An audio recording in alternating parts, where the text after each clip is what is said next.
Hello, dear viewers. Support me by subscribing to my channel and share my video if you like it. And also, make sure you comment your thoughts. Now let's start the video. After transforming into the Super Saiyan White Omnigod form, orange lightning danced around Goten. It surged like little snakes mixing with his white aura flames. Zeno and the Grand Priest were left speechless. Zeno had guessed Goten might have a stronger form, but this was beyond anything he imagined. The Grand Priest was equally stunned. Goten's divine aura clearly outmatched his own. In a fight, he knew he wouldn't stand a chance, even in his true angel form. But how is this possible? The Grand Priest exclaimed, losing his cool. How can a mortal have such incredible power?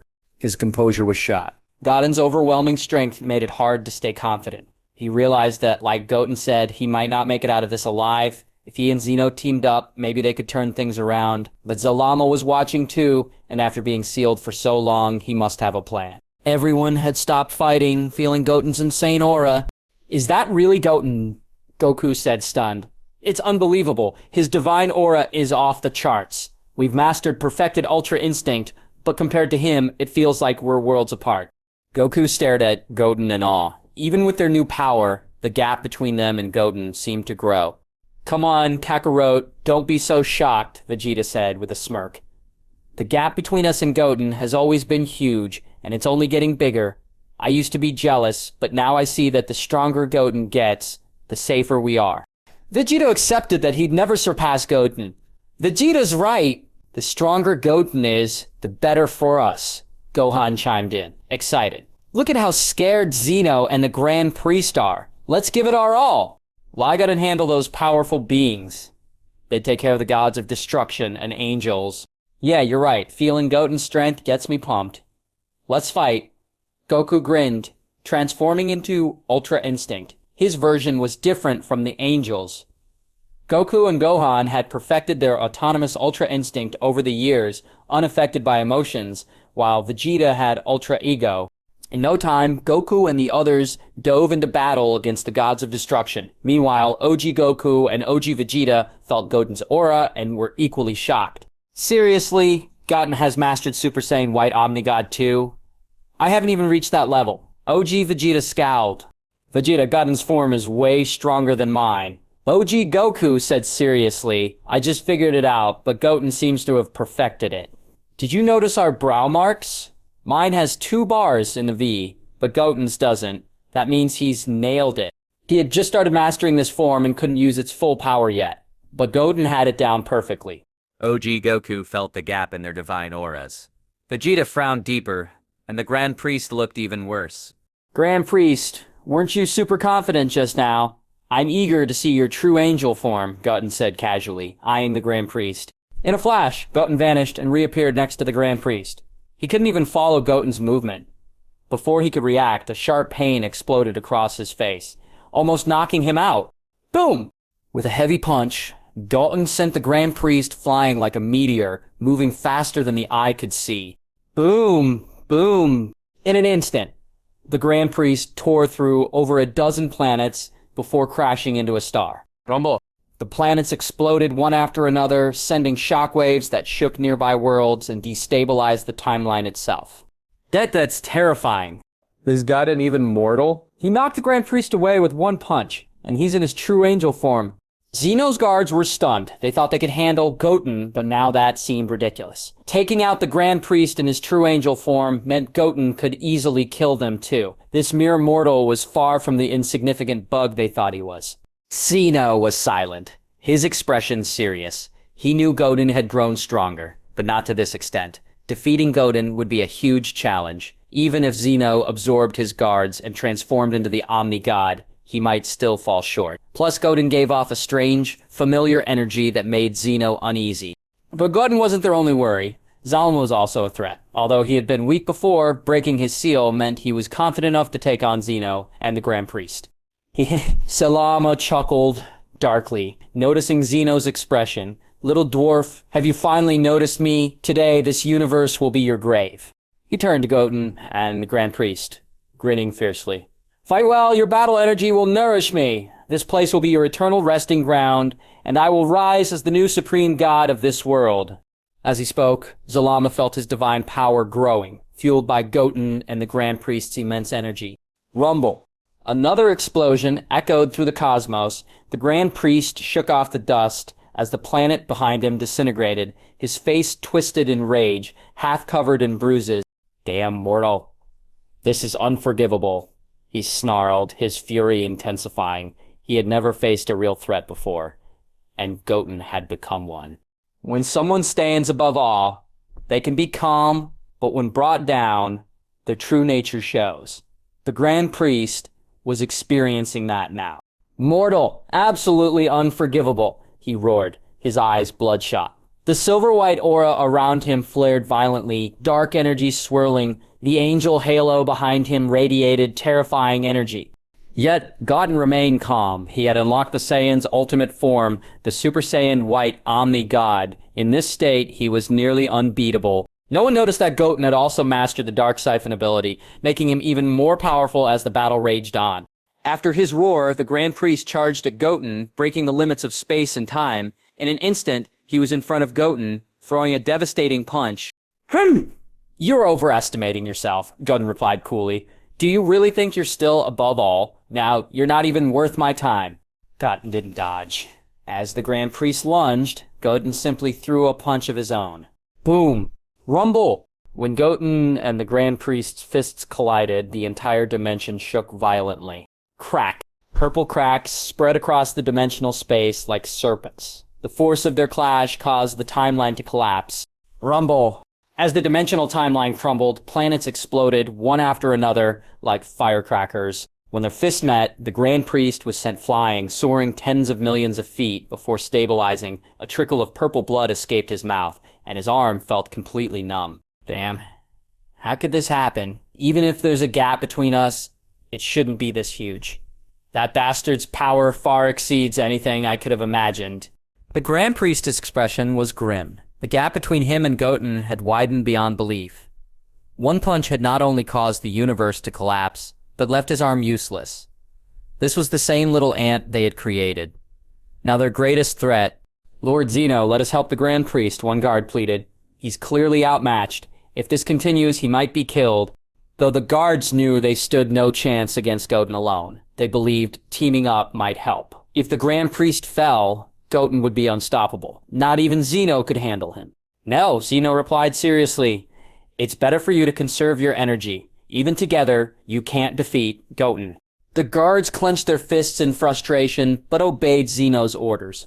"Grand Priest, you're finished," Goten said coldly, his voice dripping with intent. "You never imagined your foolish actions would lead to this. If you hadn't stubbornly protected your son, none of this would have happened. Now you'll pay the price."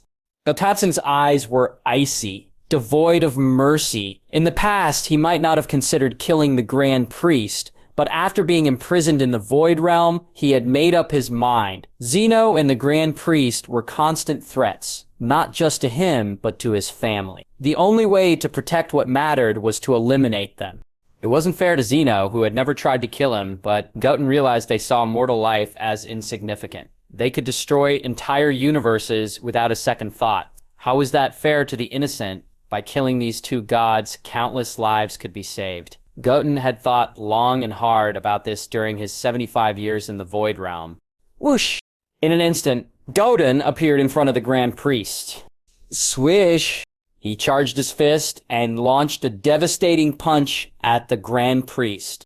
Feeling the attack, the Grand Priest was engulfed by fear, something he hadn't felt since becoming the Grand Priest. Despair washed over him as he realized the insurmountable gap between them. No matter how hard he tried, he stood no chance against Goten. Still, he raised his left arm to block the attack, his right arm numb from their earlier clash. Boom! Click!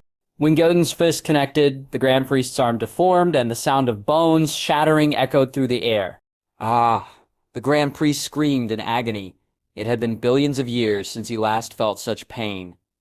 Despair began to consume him. "Feel the fear?" Goten said coldly, "It's not over yet." Goten showed no mercy. He knew that if their roles were reversed, the Grand Priest and Zeno would erase him without hesitation, along with everyone he cared about. Pew! Bang! Boom. Click! Goten's next punch landed squarely on the Grand Priest's chest, leaving a fist mark and shattering his angel halo into silver starlight. The Grand Priest's just aura weakened rapidly. In a flash, Goten appeared in front of him again, grabbing him by the neck. A steady stream of divine power flowed from the Grand Priest into Goten's arm. Damn it, why is my strength fading so fast? This bastard is absorbing my power. How is this possible? Panic washed over the Grand Priest as he felt his energy draining away. Though he had been defeated by Goten, he hadn't given up hope. Zeno hadn't made his move yet, and the war's outcome was still uncertain. But now, with his power vanishing rapidly, fear gripped him. If this continued, he'd be completely drained, and even Zeno might not be able to save him. Damn mortal, let me go! The Grand Priest screamed, his voice laced with hysteria. As his energy drained, so did his vitality. Without his divine energy, his fate would be sealed. Goten, however, ignored the Grand Priest's desperate pleas. The angels sensed his weakening aura and wanted to intervene, but Bardock and Broly blocked their path. Though the angels were powerful, Bardock and Broly were strong enough to hold them back. Zeno-sama, the Grand Priest muttered, pinning all his hopes on the Omni King. His own children were useless now. Only Zeno could save him. Still counting on that dwarf, Goten said coldly, crushing the Grand Priest's hopes. Your thinking is ridiculously naive. Do you really believe he can save you now? He can't even protect himself. Once, Zeno was the supreme god with no challengers, but now Goten wasn't afraid of his erasure ability. No one could save the Grand Priest today. Meanwhile, Zeno's guards looked grim, unease settling in. They knew if the Grand Priest fell, they'd be next. Lord Zeno, why haven't you acted yet? One guard urged, if you wait any longer, the Grand Priest will be killed. Once that happens, none of us can stop Goten. Zeno's expression was serious as he turned to Goten. Do you realize that killing the Grand Priest will seal your fate? No one can save you. If you stop now, I can forgive everything. Long ago, we discussed making you the Grand God of Destruction, and our timeline let him go, and that offer still stands. Zeno knew he couldn't defeat Goten in his current state. Even if he won, the cost would be enormous, especially with Zelamal watching. Do you think I'm 3 years old? Goten snapped, anger flaring. Spouting such stupid nonsense? If you had said this after the Tournament of Power, maybe I'd have listened. But now, it's just a daydream. I won't let the Grand Priest go, and I won't let you either. I'll bury everyone who sees mortal lives as worthless. Zeno's hypocritical words only fueled Goten's rage. After being imprisoned for over 70 years, Zeno wanted peace because he realized Goten's power, it wasn't that easy. It seems you've made your decision. Goten, Zeno said coldly. I've given you a chance. If you refuse to turn back, you'll disappear from this world. With that, Zeno raised his right hand. Erase. 2 faint words slipped from his lips, and a dazzling silver-white light erupted from his palm, enveloping Goten. But before Zeno and his guards could celebrate, the light around Goten shattered and vanished. Erase? Nice trick, Goten sneered, his voice icy. But it's useless against me. Did you think I'd declare war on you without a plan? Zeno's so-called erasure law had no effect on him now. Even the power of his law had become part of Goten's strength. Seeing the sneer on Goten's face, Zeno's expression darkened. He had anticipated this situation. Neither Goten nor Zalama had fled after his arrival, indicating they were prepared for him. It was clear they weren't afraid of him or the Grand Priest. Goten had shown his absolute strength, leaving the Grand Priest vulnerable even in his true angel form. Goten was actively absorbing the Grand Priest's power, and if he fully succeeded, the consequences would be catastrophic. Zeno was also concerned about Zalama's unknown abilities. While Goten was a significant threat to the universe's balance, Zeno didn't feel overwhelming fear. Despite Goten's changes, he still had a kind heart. Even if he gained control of everything, it was unlikely he would destroy the world. But Zalama was different. If he gained control, darkness would engulf the universe, leading to catastrophic changes. That was Zeno's greatest worry. You two, help the Grand Priest! Zeno ordered his guards. Yes. Zeno-sama, they replied, rushing toward Goten. They launched attacks, but their strikes were no match for Goten. Even with the Grand Priest at full power, Zeno's guards were outclassed. As they swung their fists, Goten extended his palm, creating a powerful suction that trapped their attacks, their strikes failed, and they felt their energy being drained. "What the hell is going on?" one guard exclaimed. "Has he absorbed most of the Grand Priest's power?" the other added. If this continued, they would be completely siphoned away by Goten. It was clear that Goten had absorbed most of the Grand Priest's energy. If he took theirs too, he would surpass even Zeno. With a sudden burst of energy, the guards broke free and leaped back to Zeno's side. "Zeno-sama," one said seriously, "Goten's power is too immense. We're no match for him. Unless you transform into the Omni-God, we stand no chance." They knew that transformation would require Zeno to absorb them, causing them to vanish forever. But they understood it was their only option. If Zeno didn't act, Goten would kill them all, including Zeno. Zeno's face darkened, his powers had no effect on Goten, and he feared that even merging with his guards might not be enough to defeat him. What worried him most was the possibility of both himself and Goten being defeated, leaving Zalama as the only victor. If Zalama took control, the world would fall into eternal darkness, eradicating all life. As Zeno hesitated, the Grand Priest lay nearby, drained of nearly all his angel power. His youthful appearance had withered into a lifeless shell. Goten had absorbed almost all of his energy. "This is the price for your foolish actions," Goten said coldly, tossing the Grand Priest aside. He didn't revel in cruelty, but these were the consequences of their choices. "I know what to do," Zeno muttered, resolve hardening. "Let's fuse together." Seeing the Grand Priest reduced to a husk, Zeno nodded. He knew he couldn't defeat Goten alone. His powers were useless against him, and his combat skills were lacking. "Yes, Zeno-sama," the guards replied, hope reigniting. If Zeno became the creator god, they still had a chance. In the next moment, the two guards positioned themselves beside Zeno, ready to merge with him. Zalama smirked, realizing Zeno was about to transform into the Omni-God. This was perfect. He could let the two of them fight it out, exhausting each other before swooping in to finish them off. Zalama understood Zeno's intentions. He was ready to unleash his true power. Although Zalama was frustrated that Goten had absorbed all of the Grand Priest's power, it didn't matter anymore. The upcoming battle would generate immense divine energy, allowing Zalama to undergo a monumental transformation. Regardless of who survived, Goten or Zeno, the outcome would be the same. The world would soon fall into Zalama's hands. Meanwhile, the battle raged on. Goku and Vegeta, despite mastering Ultra Instinct and Ultra Ego, found themselves at a disadvantage against the combined might of the angels and gods of destruction. Their mortal bodies couldn't sustain these forms for long, while the divine beings faced no such drawbacks. Yet, they all knew their roles were insignificant. The true outcome would hinge on the clash above them. If Zeno defeated Goten and Zalama, order would be restored. But if he failed, over 90% of the angels and gods of destruction would likely cease to exist.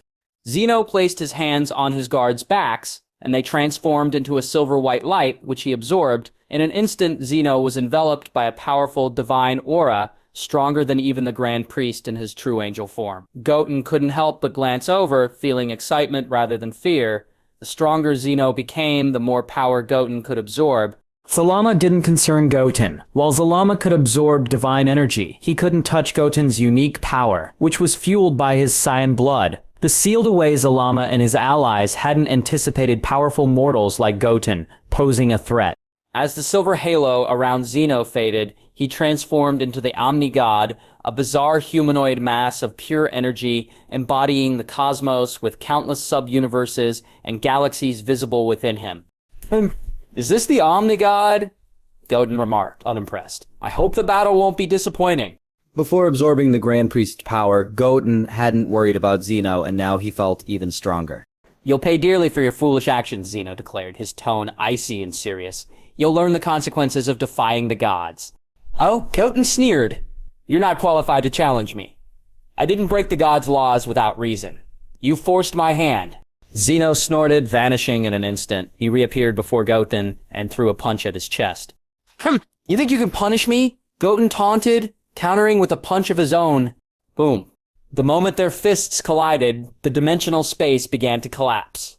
Cracks spread like spider webs, and chaotic lightning filled the sky. The shockwave sent everyone flying, blood spraying from their mouths. Our weaker gods of destruction fainted, while Goku and the others were momentarily stunned.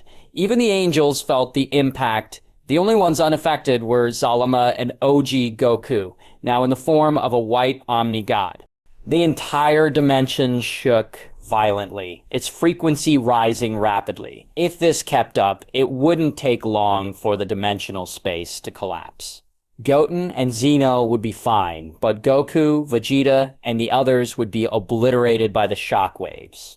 Goten glanced at the injured fighters and conjured a grass-green energy barrier around each of them. Their injuries healed quickly within the barrier, which was impervious to the collapsing dimension. Meanwhile, Zeno showed no interest in protecting the angels and gods of destruction. They had lost their value to him, and dividing his power would only put him at a disadvantage. Goten, your strength exceeds my expectations. Zeno said, his tone measured. You're the first mortal to force me into the Omni-God form. I propose a deal. Speak, Goten replied, coldly. But know this, nothing will change your fate. You will die by my hand. Goten's plan was clear, kill Zeno and the Grand Priest, and rule this dimensional space himself. Zeno's expression shifted slightly, but quickly returned to calm.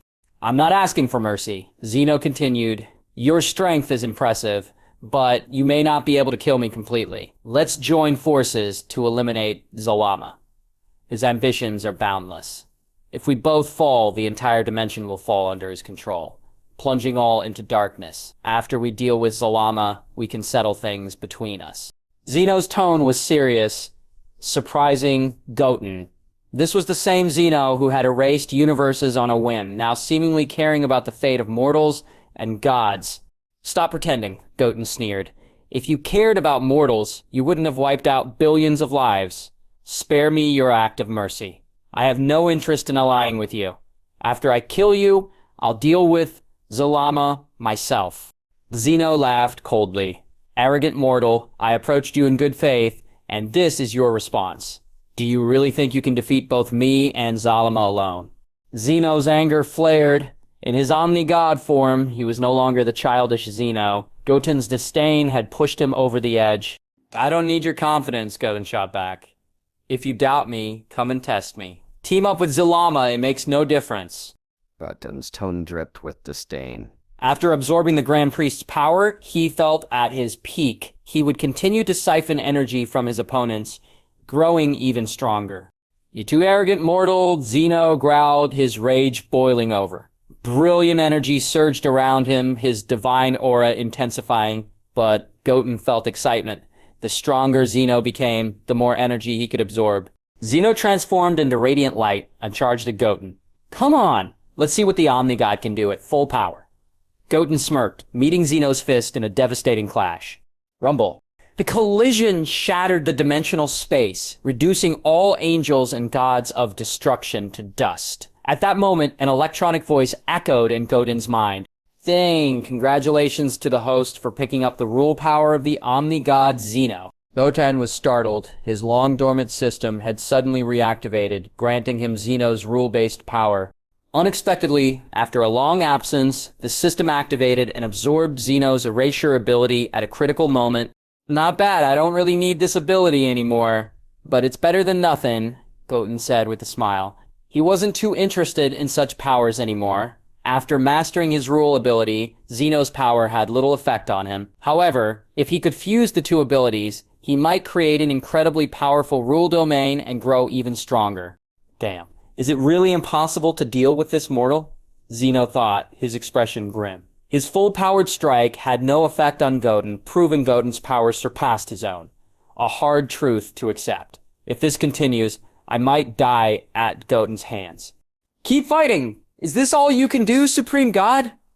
Are you feeling fear? Don't disappoint me, Goten said flatly, noticing Zeno's change in demeanor. Goten, there should be a limit to your arrogance. Zeno snapped, gritting his teeth. Your strength is impressive, but do you really think I can't destroy you? Soon, you'll understand that the Supreme God is not someone you can compare yourself to. As he finished speaking, a massive, multicolored energy sphere began to form in Zeno's hand, resembling Gogeta's solar racing technique, but on a whole different level. Go to hell, arrogant mortal, Zeno roared, hurling the energy sphere at Goten. Yet, Goten's expression remained unchanged. Begone. With a calm utterance, the colossal energy sphere vanished without a trace. This was the power of Goten's rule ability, far beyond the destructive principles of the gods of destruction. Nearby, Zalama frowned deeply, sensing the terrifying power of Zeno's attack. Yet Goten had dismissed it effortlessly. That mortal's strength is beyond comprehension. I don't even know how he's doing this, Zalama muttered. Even if I fused with all the demon gods and evolved into my Archon form, I might still not defeat him. Zalama considered his options. While he desired Zeno's elimination, he couldn't let that happen. If Zeno fell, he would be Goten's next target. The only way to survive is to join forces with Zeno, Zalama concluded. We must eliminate Goten first, then I can deal with Zeno. Only then can I unify the universe. With this plan, Zalama flickered and appeared in front of Zeno. Zeno, we need to join forces, he said, with a sly smile. This mortal is not someone you can handle alone. Without my help, you'll never defeat him. Once we eliminate him, we can settle our own grievances. Zeno's voice dripped with contempt. Go away! My hatred for you surpasses my disdain for Goten. Do you think I'd team up with you? Zalama smirked, knowing Zeno's hesitation stemmed from fear. Do you think my strength is still weak? Fine, I'll show you my trump card. Maybe then you'll consider working with me. Zeno's curiosity piqued. Could Zalama truly possess power strong enough to rival both him and Goten? Hey, what are you waiting for? Take off your earrings and merge with me. Zalama yelled at the four evil gods nearby. This was his trump card, combining with them to evolve into the King Archon. The four evil gods hesitated, fear evident. Merging meant losing their individual consciousnesses, but refusing would likely lead to their deaths. After a tense moment, they reluctantly removed their earrings. A blinding white light enveloped them, merging them into one. The radiant light illuminated the shattered dimension, signaling the birth of a terrifying new entity. What an overwhelming aura, Zeno muttered, eyes widening. Is this Zalama's trump card? His power has reached such a level. No wonder he dared to challenge me. Zeno knew the risks. If they defeated Goten, he'd still have to face Zalama afterward. But if he didn't team up now, he'd likely be killed by Goten first. The King Archon form? So you two weaklings are finally teaming up? Goten said, calm and unbothered. A playful smile spread across his face. Even if you join forces, do you really think you can defeat me? If you're ready to die together, I'll gladly take you both on at once. As the white light faded, a new figure emerged, mostly covered in black with a clock-like emblem on his chest and glowing crimson eyes. This was the King Archon, a being of unimaginable power born from the fusion of the dragon god and the four evil gods. Zalama has actually reached this level of power. Zeno muttered, shock evident in his voice. This strength rivals mine. I never expected him to grow so much while sealed. Zeno's expression was a mix of horror and disbelief. No wonder Zalama dared to confront him now. The dragon god truly had the strength to back up his actions. Zeno, do you think I'm qualified to join forces with you now? Zalama, in his King Archon form, spoke coldly. After fusing with the four evil gods, he felt invincible, believing he could rival Zeno and surpass Goten. Enough talk! We need to eliminate Goten quickly. Zeno snapped, urgency in his voice. I can feel him absorbing our power and growing stronger. If we wait too long, even combined, we might not defeat him. Zeno's concern was clear. Somehow, Goten had mastered the ability to absorb divine power during battle, draining both the Grand Priest's angel power and their godly energy. This was terrifying. If it continued, they'd be outmatched. You're right, and I agree, Zalama said seriously. Though I can siphon power too, it's nothing compared to his speed. He had noticed during Goten's fight with the Grand Priest that most divine power had been absorbed by Goten, filling him with dread. But if they eliminated Goten, he could still absorb Zeno's power and become the supreme ruler of the multiverse. Let's attack together, Zeno commanded. In an instant, both gods transformed into streaks of light, one silver, the other black, and charged at Goten. Despite their overwhelming presence, Goten remained calm. Neither posed a real threat. Whoosh! Whoosh! As Zeno and Zalama closed in, they unleashed a barrage of attacks, each strike sending ripples through the dimensional universe. Goten flickered effortlessly, dodging their onslaught with ease. Their coordination was impressive, but every attack drained their divine power, all of which Goten absorbed. The balance of power began to shift.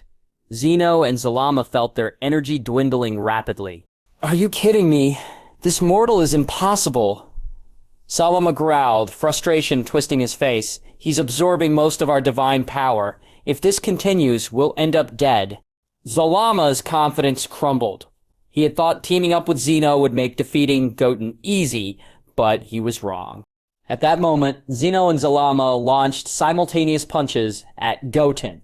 Bang bang. This time Goten didn't dodge, he caught their fists effortlessly, stopping their attacks cold. A supreme god, and your strength is only this much? Goten said, calm but disdainful. And you, the creator of the Super Dragon Balls, your power isn't impressive. It seems you've already lost. With a smirk, Goten tightened his grip, forcing Zeno and Zalama to struggle against his strength. Now let me send you both out of this world, Goten declared. Perhaps this is where you belong. You think you're untouchable? Zeno snarled, anger seething in his voice. Do you really believe we're powerless? Goten's calmness only fueled Zeno's rage. You're nothing but a pest. Zalama roared, his voice booming. We'll crush you. In an instant, a radiant aura erupted around both Zeno and Zalama, resembling perfected Ultra Instinct but more intense.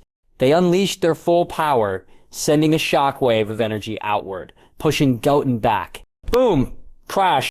Zeno and Zalama charged forward, launching relentless attacks. Their fists moved faster than light, landing with earth-shattering force. Yet, Goten remained calm, almost bored, though each attack sent waves of pain through him. Goten absorbed the energy, growing stronger with every blow. Stop! Are you blind?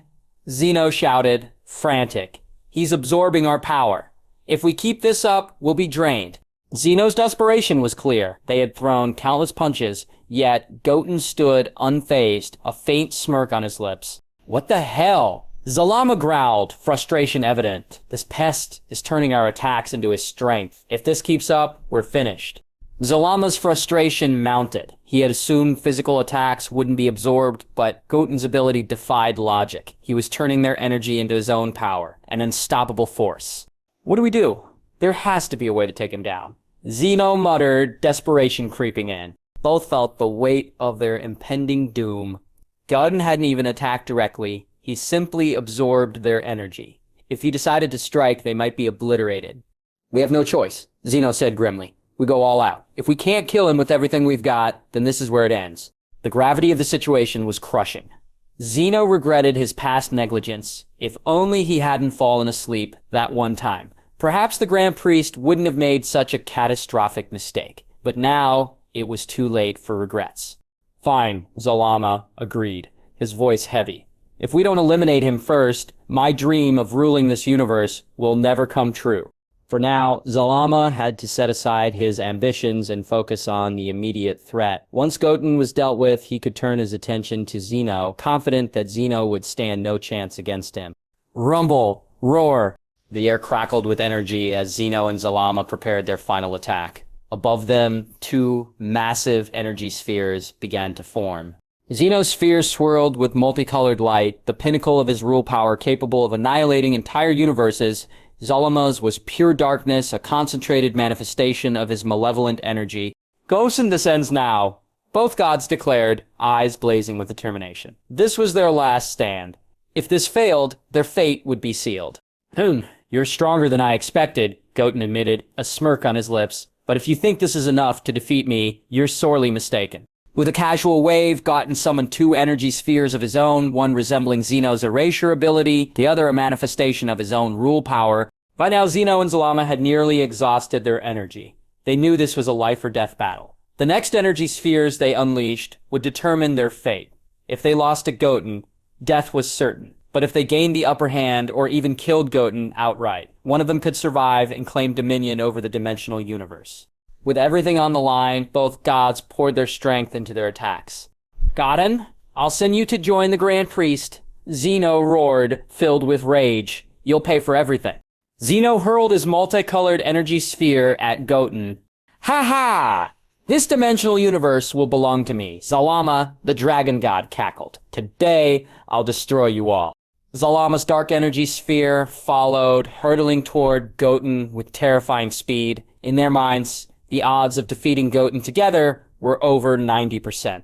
No matter how strong he was, facing the two most powerful beings in existence, he stood no chance. You really don't know when to quit, do you? Goten sneered, disdain dripping from his voice. Is this what the supreme gods of the multiverse can do? I'm almost disappointed. With a flick of his wrists, Goten launched his own energy spheres, one mimicking Xeno's erasure power, the other a manifestation of his own rule energy, straight at the two gods. Boom! Boom! As the four energy spheres collided, Goten quickly sent Bardock, Goku, Hearts, and Vegeta back to the Dragon Ball GT dimension. He knew the explosion would be catastrophic, potentially destroying countless multiverses. Even he could protect only himself. Boom! Boom! A blinding explosion erupted, sending shockwaves through countless universes. The force of the collision swallowed Xeno and Zalama, their bodies disintegrating in the overwhelming light. Their agonized screams echoed briefly before silence fell. As the shockwaves ravaged the multiverse, Goten waved his hand, summoning a dimensional portal. Without hesitation, he stepped through, disappearing just as the destruction peaked. This escape was random. He had no time to choose a destination. Surviving was a victory in itself. The collision shockwaves caused countless universes to collapse. Xeno, Zalama, the gods of destruction, and the angels, all were obliterated. In the dimensional void, Goten felt a pang of guilt. I'm truly sorry to everyone in this timeline, he murmured, gazing into the endless void. I never meant to drag you into this, but to eliminate Xeno and Zalama, this was the only way. I'll find a way to restore you all. With a heavy heart, Goten vanished again, reappearing in another parallel timeline, one untouched by destruction. This is Earth in the seventh universe, Goten muttered, taking in his surroundings. That familiar feeling. It must have drawn me here. He sensed the presence of Xeno and the Grand Priest in this timeline. Interesting. What are those two up to here? Goten wondered. He could also feel Goku, Vegeta, and the gods of destruction nearby. It seems there is another drama unfolding, Goten said with a faint smile. But worry crept in. He had no idea what had happened to the Dragon Ball GT timeline. His wife Fadel, his son Zen, and all his loved ones were there. He needed to find a way back fast. However, when Goten tried to summon a dimensional portal, nothing happened. What's going on? Why can't I summon the portal anymore? He muttered, his expression darkening. This can't be happening. How am I supposed to get back now? Panic set in as he realized his dimensional teleportation ability was gone. The power that had allowed him to traverse timelines had vanished. Desperately, Goten checked his other abilities. To his relief, his strength and rule powers remained intact. At least my strength hasn't weakened, he said, trying to reassure himself. I'm still invincible here. I'll just have to stay for now and figure out a way back. Goten took a deep breath, calming his nerves. Since this was a Dragon Ball timeline, it likely had Super Dragon Balls. If he could find them, maybe he could wish himself back to the Dragon Ball GT timeline. First things first, Goten said, resolve hardening. I need to locate the Super Dragon Balls. If I can wish to Super Shenron, I might be able to return home. After coming to terms with his situation, Goten began searching for the energy signatures of Goku and Vegeta. He quickly sensed everyone on Earth. Goku, Vegeta, Piccolo, Gohan, and even the faint energies of Chi-Chi and Bulma. In a flash, Goten appeared atop a massive cruise ship where the group was gathered. The moment he arrived, Goku, Vegeta, and the others sensed his presence. Kakarot, what's going on? Vegeta asked, surprise etched on his face. That guy, he's a Saiyan. He looks just like that brat, Goten. Vegeta's eyes locked on to the tail wrapped around Goten's waist, a clear sign of his Saiyan heritage. Huh? You're right, Goku said, scratching his head. He looks exactly like Goten. Maybe he's from another timeline? Goku's tone was casual, but curiosity sparkled in his eyes. The young man had the same energy signature as Goten, but something felt different. Goten! Look at that guy. Why does he look just like you? Trunks exclaimed, pointing at the newcomer. The resemblance was uncanny. The only difference was that this Goten appeared slightly older and more mature. Huh? That's weird, the younger Goten said, scratching his head. Could that be me from another timeline?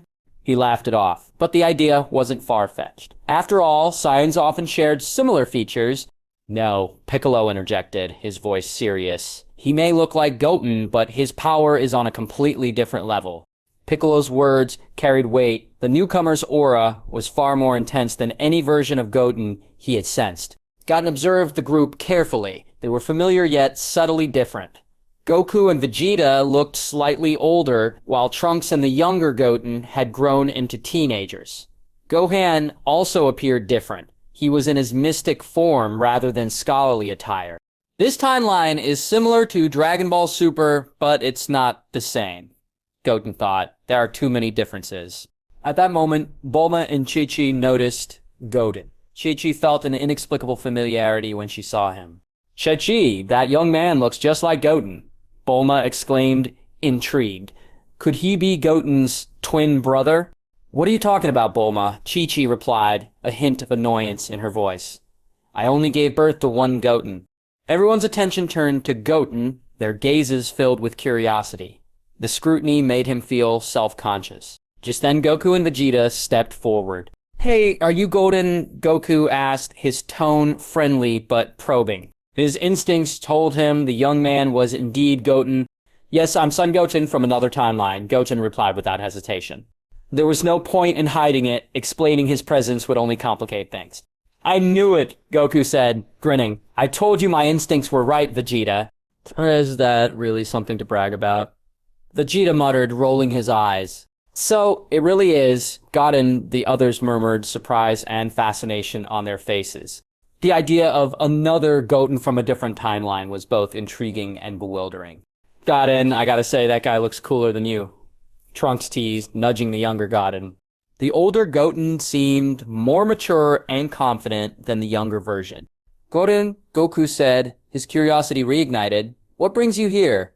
Did something happen in your world? Goku's mind immediately went to the time Trunks had traveled from the future for help. Well, you're not entirely wrong, Goten admitted with a faint smile. I came here to take refuge. I can't return to my own timeline right now. I see, Goku said, excitement growing. If even you couldn't handle whatever's going on, it must be serious. That's so exciting. Goku's enthusiasm was palpable. Finding a worthy opponent was rare, and the idea of a powerful foe thrilled him. As Goten observed the group, he noticed something unusual. Both Goku and Vegeta had tails, a stark contrast to the timelines he knew. In the GT timeline, Vegeta had never regrown his tail. This timeline is similar, but clearly different, Goten thought. The presence of tails on Goku and Vegeta was just one of many subtle differences that set this world apart. Haha, the opponents I faced are ridiculously strong, Goten said with a faint smile, noticing Goku's excitement. In this timeline, there might not be many who can match them. That was true. While this timeline had its own Xeno and Grand Priest, the ones Goten fought were on a whole different level. Even if the Xeno and Grand Priest here faced them, they'd be defeated in an instant. Shark, stop joking around, Vegeta snapped, his voice cold. We haven't encountered anyone we couldn't handle, and you don't know anything about our strength. Vegeta's pride was on full display. He acknowledged Goten was indeed Goten, but couldn't accept that anyone could be stronger than him and Goku. In his mind, they were the pinnacle of power. Uncle Vegeta, maybe you should talk less, Goten said lightly, his tone calm but pointed. You might embarrass yourself with what you say. Goten's words challenged Vegeta's pride.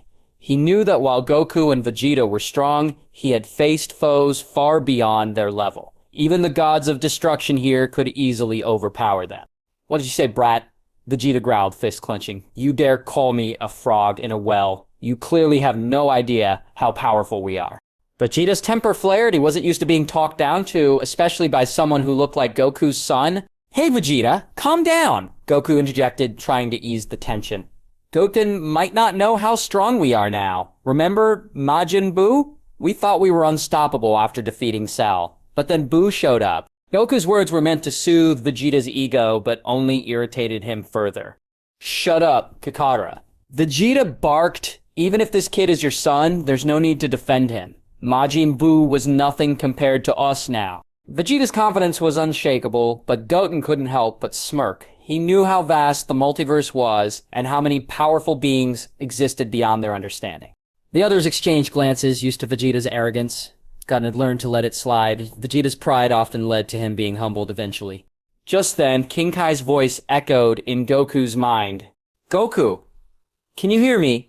King Kai's voice was clear, and it seemed Vegeta and Gohan could hear it too. Goten picked up on it, but showed little interest. Lord Kai, what's going on? Goku asked, surprised. It had been a while since King Kai had contacted him directly. Listen carefully, Goku and Vegeta, King Kai said seriously. What I'm about to say is extremely important. Every word matters. The gravity in King Kai's tone made both Goku and Vegeta raise their eyebrows. His serious demeanor signaled something big was about to happen. What is it, Lord Kai? You making us nervous?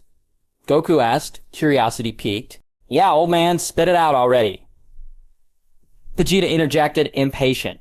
Don't tell me there's someone stronger than us. I won't believe it.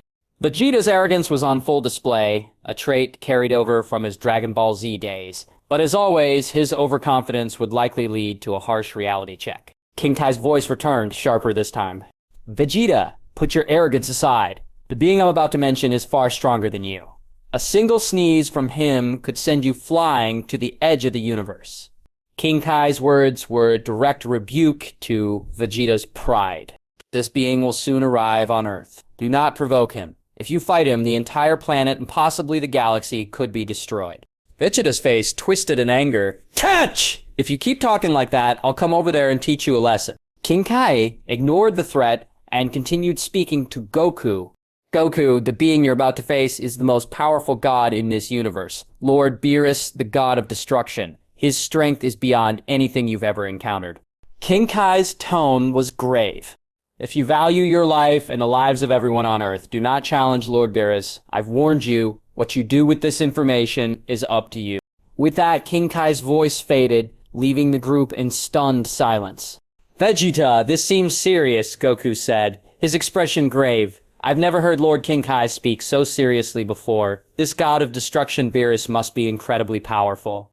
Goku trusted King Kai's judgment. If the usually lighthearted Kai was this concerned, something had to be wrong. God of destruction Beerus. Vegeta repeated, crossing his arms with a smirk. Kakarot, have you heard that name? I haven't. Sounds like a god. But if he's anything like Supreme Kai, he's probably just another weakling. Vegeta's arrogance was clear. He had never heard of Beerus and assumed he was no different from the unimpressive Supreme Kai. What's going on? Goten thought, noticing Vegeta's reaction. Does he really not know about Beerus? He seems clueless. In the original Dragon Ball Super timeline, Vegeta had encountered Beerus as a child and feared the god of destruction. But here, he showed no such reaction. This timeline is completely different from Dragon Ball Super. Goten realized Vegeta has no memory of Beerus at all. Despite the differences, Goten felt anticipation. Among all the gods of destruction, Beerus was the one he didn't dislike. He owed his gratitude to Beerus for saving him from the void. How would I know, Vegeta? Goku replied, scratching his head. You're the prince of all Saiyans. If you don't know Beerus, I definitely don't. Goku's tone was casual, but his curiosity was evident. He had never encountered a being called the God of Destruction, and assumed Beerus was similar to Supreme Kai, respected but not particularly strong.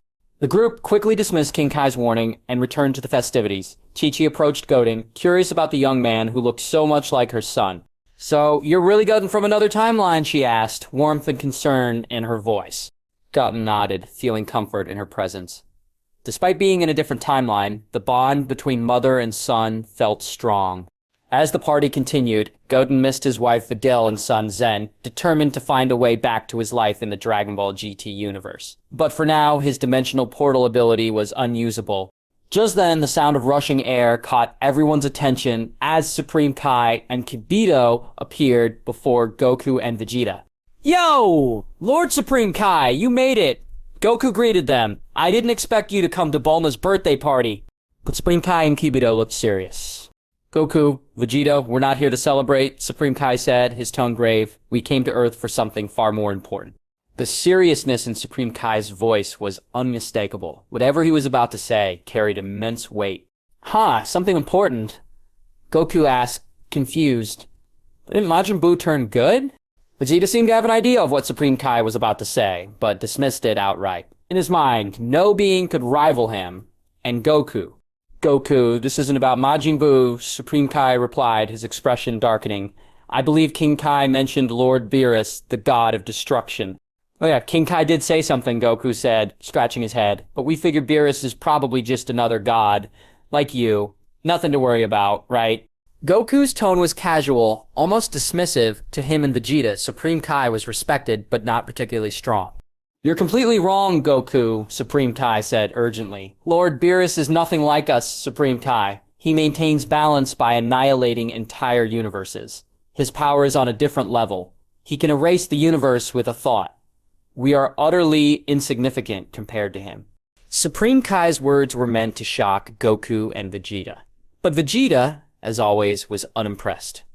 Stop with the theatrics, Vegeta sneered, crossing his arms. So, what if he's stronger? Kakarot and I are already way stronger than you. We could destroy a universe too if we wanted. Vegeta's arrogance was infuriating. He refused to believe any being could surpass him, and Goku... Vegeta, you're being incredibly foolish. Supreme Kai snapped, his patience wearing thin. Yes, you and Goku are strong, but destroying a universe through brute force is nothing compared to what Beerus can do. A single flick of his finger, and the universe ceases to exist. Can you really compare to that? Supreme Kai's frustration was palpable. He knew Goku and Vegeta were powerful, but their overconfidence blinded them to the truth. Hey, watch your mouth, Vegeta growled, narrowing his eyes. Call me stupid again, and I'll make you regret it. Supreme Kai flinched slightly, knowing Vegeta wasn't bluffing. All right, let's all calm down, Goku interjected, stepping between them. Vegeta, you're being too harsh. And Lord Supreme Kai, I get that you're worried, but don't stress too much. No matter how strong this Beerus guy is, we can handle him. Goku's attempt to mediate did little to ease Supreme Kai's frustration. He sighed, realizing that reasoning with Goku and Vegeta was like talking to a brick wall. Vegeta in this timeline seems even more arrogant and ignorant than ever, Goten thought, watching the Saiyan Prince. He doesn't even take Lord Beerus seriously. This should be good drama. Goten chose not to intervene in the argument between Vegeta and Supreme Kai. He knew that once Beerus arrived, Vegeta's pride would be crushed under the god of destruction's overwhelming power, and Goten was almost looking forward to it. Goku, this matter is serious, Supreme Kai said urgently. If Lord Beerus comes to Earth, please don't provoke him. I know you Saiyans love to fight, but this opponent is beyond anything you can imagine. If he gets angry, Earth, and possibly the galaxy, could be destroyed. Please control your urge to fight. Supreme Kai's plea was desperate. He knew Goku was more reasonable than Vegeta, but even Goku's love for battle could lead to disaster. I understand, Lord Supreme Kai, Goku replied seriously. If nothing happens, we won't provoke Beerus. But if he threatens Earth, we won't hesitate to act. Very well, Supreme Kai sighed, handing Goku Potara earrings. My ancestor gave these to me. If a battle with Beerus becomes inevitable, they might help. Supreme Kai then turned to Goten, sensing something familiar about him. Excuse me, have we met before? Supreme Kai asked cautiously. No, Lord Supreme Kai, we've never met, Goten replied politely. Despite not knowing this version of Supreme Kai, Goten felt deep gratitude. In his timeline, Supreme Kai had sacrificed himself to save him and others. I see, Supreme Kai said, puzzled. But I sense divine energy from you. Is that real? Yes, due to unique circumstances, I've gained the power of a god, Goten admitted, nodding.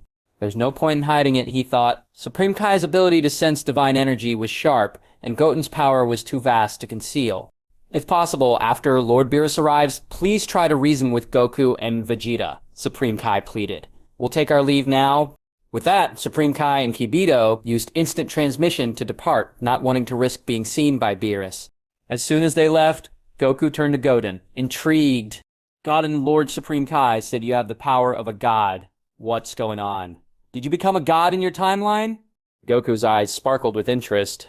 Yes, in my timeline I did become a god, Goten confirmed. Goten had ascended to godhood, becoming one of the most powerful beings in the universe. What? Really? Goku and Vegeta gasped in shock. So you're like a Supreme Kai in your timeline? Vegeta asked sarcastically. If that's the case, it's not impressive. Supreme Kais are weaklings. A Saiyan becoming one is almost an insult. Vegeta's arrogance was clear. To him, Supreme Kais were insignificant, and the idea of a Saiyan taking on such a role was laughable. Come on, Vegeta, Goku interjected. Becoming a Supreme Kai requires skill. It's not something just anyone can do. Besides, you and I couldn't even qualify. Goku's reasoning fell on deaf ears. Vegeta was too wrapped up in his pride. Oh, is this how you defend your son, Kakarot? Vegeta sneered. If Trunks ever became a Supreme Kai, I'd disown him. It's embarrassing for a Saiyan to stoop to that level. Tension filled the room. Even Bulma, used to Vegeta's abrasive personality, couldn't stay silent. Vegeta, can you stop being so obnoxious? Bulma snapped. This is my birthday party, not a battlefield. Bulma's frustration was evident. Despite his age, Vegeta hadn't matured much. His pride and combativeness had only grown stronger. Vegeta, do you really think you're that impressive? Goten said coldly. You look down on Supreme Kais, but would you like to test your strength against me? Goten had enough of Vegeta's arrogance. In other timelines, Vegeta had grown and learned humility, but this version was stuck in his old ways. You want to fight me? Vegeta laughed, confidence unshaken. Don't blame me when I crush you in an instant. Goten remained unfazed. I've met many versions of you across timelines, Goten said calmly. But you're the most arrogant. I wasn't planning to fight, but your self-righteousness is too much. In front of true strength, you're not even an ant. Crushing you would be effortless. Goten's words were a direct challenge, and Vegeta's pride wouldn't allow him to back down. Did you hear that, Kakarot? Vegeta smirked at Goku. Your son thinks he can compare me to an ant. Don't blame me when I teach him a lesson. Before anyone could react, Vegeta lunged at Goten, fist aimed at his forehead. Boom! The impact was loud, but the result was shocking. Vegeta's fist connected with Goten's forehead, but Goten didn't budge. He didn't even flinch. His expression remained calm, as if Vegeta's attack was nothing more than a gentle tap. The room fell silent. Everyone stared in disbelief. Vegeta, the proud Saiyan prince, had just thrown a full-powered punch, and Goten hadn't even moved. What? Vegeta's punch had struck Goten squarely between the eyebrows, but to his shock, the boy didn't flinch. How is this possible? Vegeta thought. Even in his base form, his punches were devastating. Yet, Goten hadn't budged. Is this kid really that strong? Goku and Piccolo were equally stunned.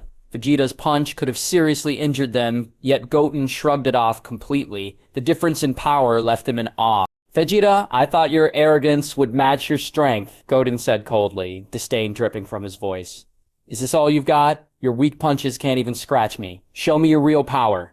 Vegeta's eyes widened in disbelief. Not only had his attack failed, but this brat was now openly mocking him. He needed to teach the prince a lesson. Don't get cocky, brat, Vegeta snapped. Pride stinging. You think blocking one punch makes you invincible? Fine. I'll show you what real power looks like. With a roar, Vegeta transformed into Super Saiyan 3.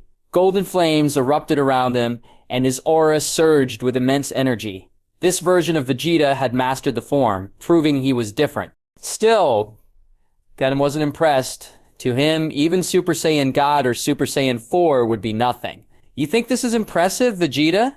Goten said, tone bored. This form changes nothing. You're still no match for me. Vegeta clenched his jaw. Stop talking nonsense. You have no idea how powerful Super Saiyan 3 is. He had never been disrespected like this before. Goten's confidence is unbelievable, Piccolo muttered, watching the exchange. He's not even fazed by Super Saiyan 3. Is he really that strong, or just bluffing? Come on, Vegeta, show me what you've got, Goten said, no longer respecting Vegeta. The prince's arrogance had stripped him of that courtesy. Fine, I'll teach you what Kakarot failed to. Vegeta growled, charging at Goten again. Huh! His fist struck Goten's face, yet the boy didn't budge. Before Vegeta could react, Goten raised a finger and tapped Vegeta's forehead. Phone! In an instant, Vegeta shot backward like a cannonball, crashing to the ground, unconscious. Goku and Piccolo stood frozen in shock. Goten had defeated Super Saiyan 3. Vegeta with just one finger. What? How is this possible? Vegeta in Super Saiyan 3 was defeated in an instant. Goku and Piccolo gasped. Is this guy really getting... Gohan and the others were completely stunned. If Goten had simply been stronger than Vegeta, they wouldn't have been so shocked. But the effortless way he won without transforming or even moving made it clear his strength was on a different level. Cheers! Is that kid really Son Goten? Is he really Goku's son? This had to happen at my birthday party, Bulma muttered, annoyed. While Vegeta had been in the wrong, his humiliation at her party didn't sit well with her. Bulma, you're missing the point, Chi-Chi defended her son. Today is your birthday, and it should be happy, but Vegeta brought this on himself with his arrogance. Goten did the right thing. All right, let's not argue, Gohan said, stepping in. Vegeta's fine, and that's what matters. Today's supposed to be a celebration. Krillin quickly handed Vegeta a Senzu bean, and the prince regained consciousness. But when he looked at Goten, there was no trace of his earlier arrogance. Only fear. He had been humiliated, and trying to fight Goten again would only lead to more embarrassment. At that moment, Goten sensed something. He smirked. Beerus and Whis are on their way.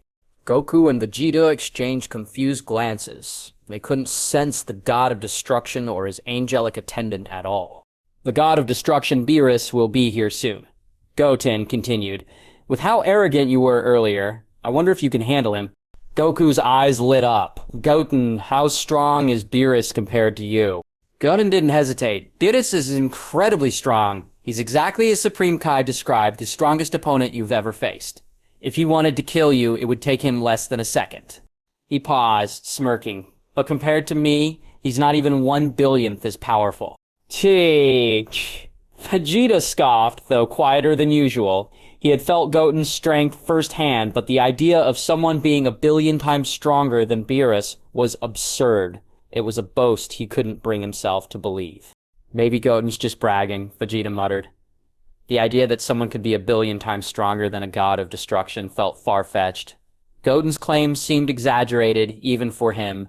If that's true, then we shouldn't worry about Beerus at all. Goku chimed in, curiosity mixed with doubt. As long as you step in, Goten, you can handle him easily. Though Goku trusted Goten's strength, he couldn't shake his skepticism. If Beerus was as strong as Supreme Kai said, then Goten's claim sounded unbelievable. Gotta remain calm. Unless Beerus tries to destroy Earth, I won't interfere.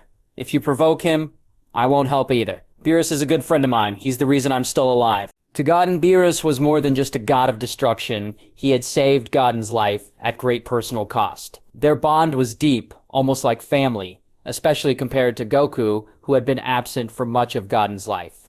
The others exchanged uneasy glances. Goten's refusal to help was unexpected. Despite being Goku's son, he seemed detached, indifferent to their plight.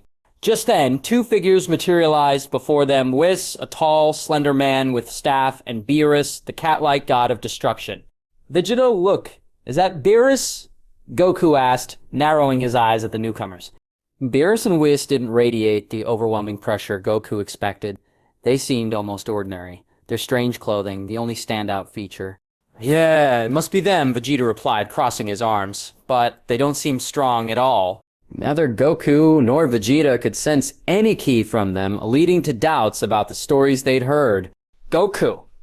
Vegeta, don't underestimate them. Dende interjected, trembling. I can feel immense divine power from them. It's far stronger than anything I've sensed before. Please, don't provoke them. Dende's fear was palpable. As Earth's guardian, he was attuned to divine energy, and Beerus' power felt like staring into an endless abyss. Goku's eyes lit up. Oh? So he really is strong? This is great. Vegeta smirked, his competitive spirit ignited. If Beerus was as powerful as Dende claimed, he might finally have a worthy opponent. Beerus then spoke, his voice calm but menacing. Hey! Which one of you is the Saiyan? His gaze swept over Goku and Vegeta, pausing on Goten. An inexplicable familiarity washed over him, making him uneasy. Wes, Beerus said, cautiously, I just felt something familiar from that kid. It's unsettling. Do you know what's going on? Lord Beerus, I feel it too, Whis replied, serious. There's something about him that feels deeply familiar, though I can't quite place it. That mortal, he's unfathomable. Even you find him unfathomable, Beerus mused, intrigued. This is getting interesting. For a mortal to unsettle both an angel and a god of destruction, I think he might be the Super Saiyan god from my prophetic dream.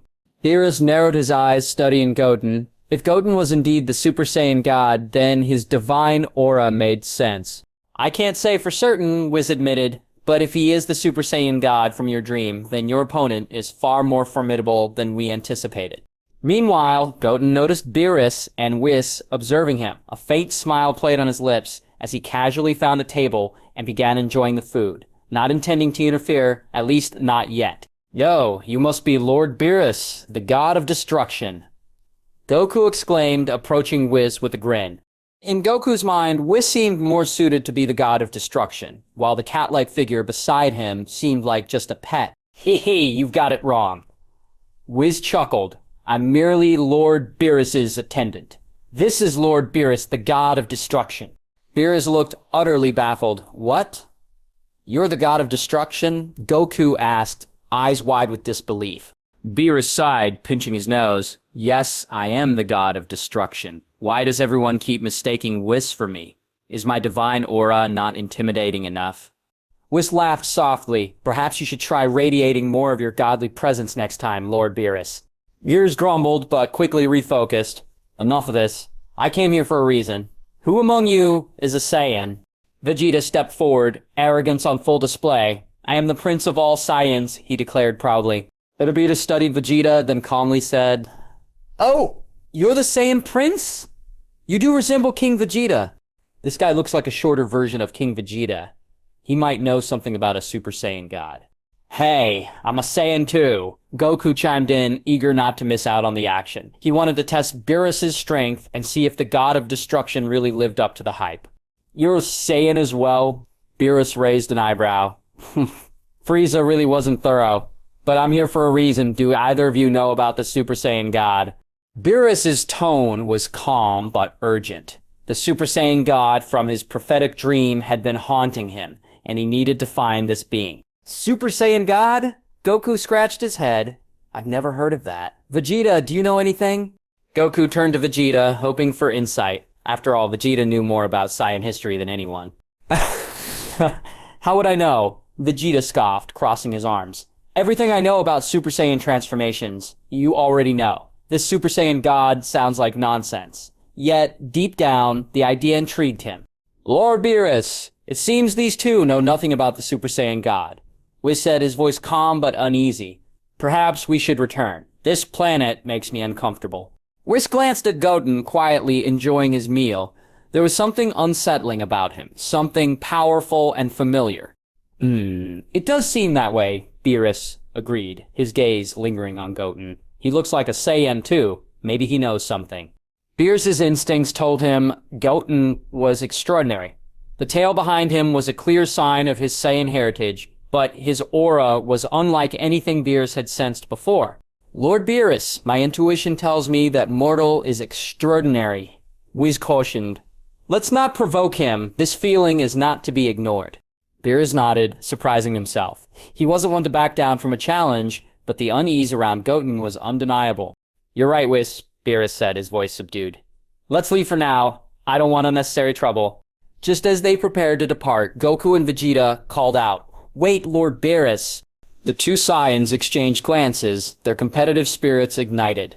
They had the same idea, challenge the god of destruction. What is it now, Saiyans? Beerus turned, mildly annoyed. Do you have something else to say? Goku's eyes shone with excitement.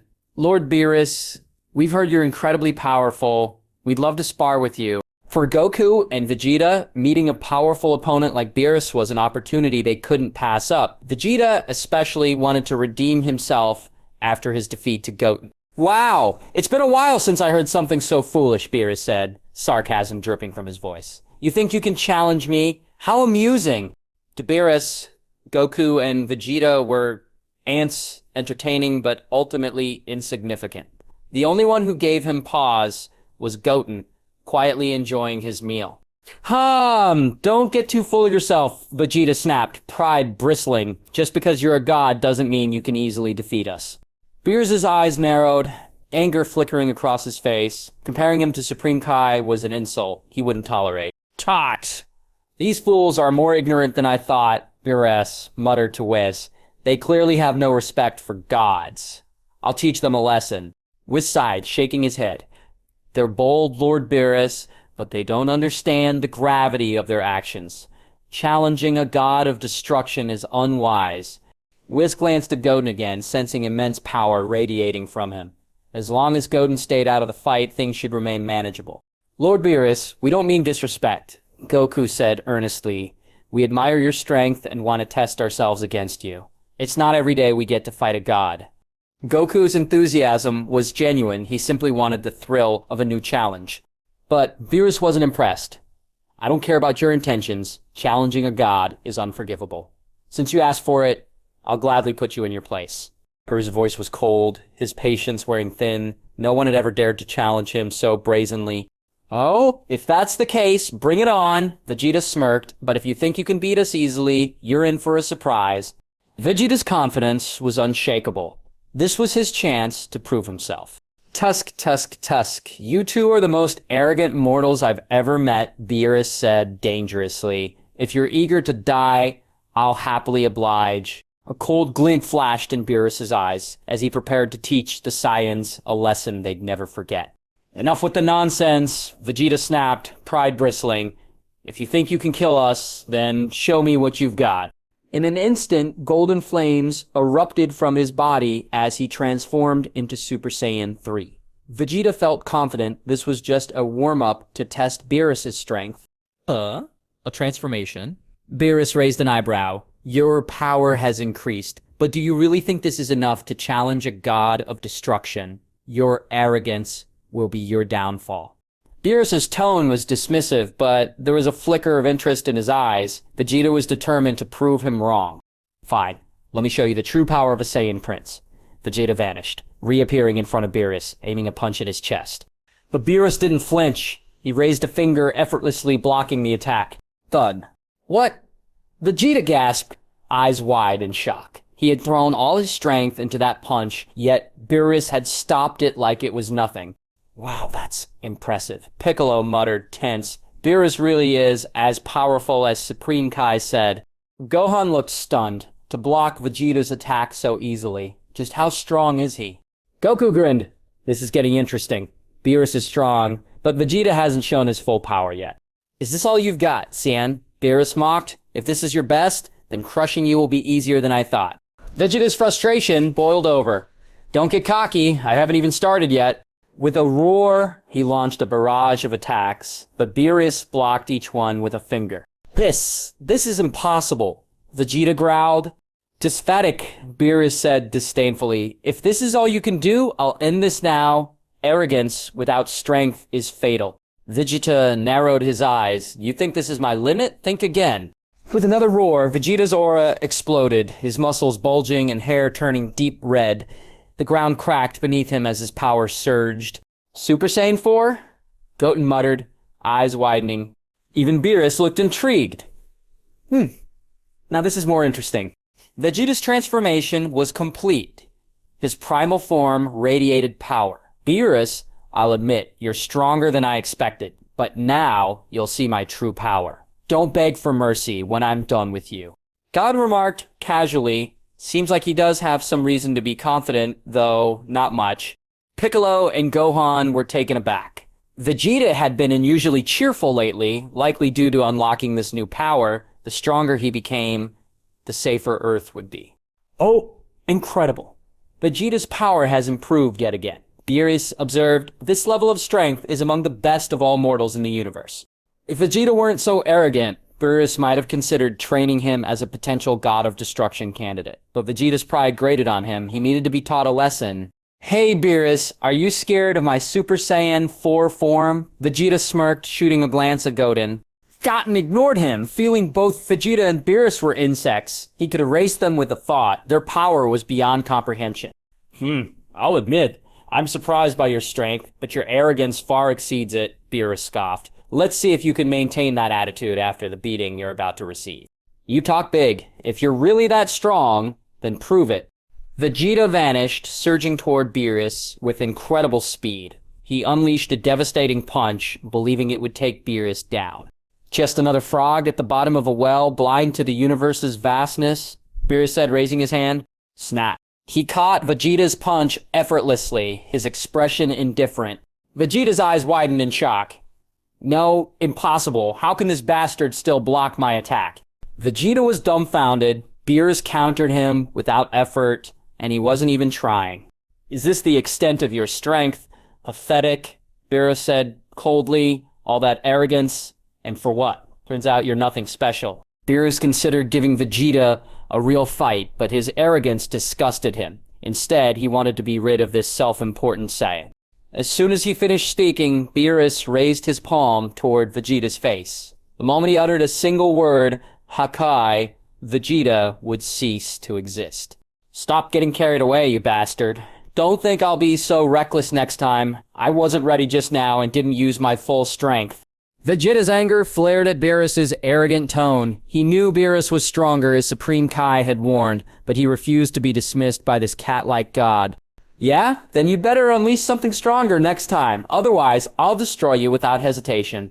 Beerus didn't retaliate immediately. He wanted to see if Vegeta could put up a decent fight, since he was still searching for the Super Saiyan God from his dream. Goku frowned, watching the battle. The power of Lord Beerus is way beyond Vegeta. He's no match for him, and neither am I. Seriously, is it really impossible for Vegeta in Super Saiyan 4 to defeat him? Piccolo asked, concerned. Goku shook his head. Even if we teamed up, we wouldn't stand a chance. I felt it during their clash. Beerus's power is on a whole different level. Despite Supreme Kai's warnings, Goku and Vegeta had believed in their Super Saiyan 4 forms, but now that confidence was fading. Goku glanced at Goten, who had claimed his power surpassed Beerus's. Maybe Goten was right after all. Suddenly, Vegeta roared, and golden energy exploded from him. His ki surged, but it was only a slight increase. Defeating Beerus still seemed impossible. "Oh? Just a little more power? Disappointing. I expected more," Beerus said, bored. He had hoped for another transformation, but it was clear this was Vegeta's limit. "Next, this prince will beat you in an instant." Vegeta charged at Beerus, determined to follow through. Boom! Beerus casually kicked him in the chest. Crack. A loud noise echoed as Vegeta collapsed, crashing onto the deck of the luxury cruise ship, creating a massive crater. He reverted to his base form, writhing in pain, seriously injured, and unable to continue. Pathetic weakling! With this little power, you think you can challenge a god of destruction? I despise those who lack respect for gods. So, I will destroy you all. Beerus formed a massive sphere of destructive energy in his palm, ready to unleash it, but just as he did, the energy vanished. Goten, watching from the sidelines, had erased Beerus's attack with a thought. He wasn't ready for this battle to end.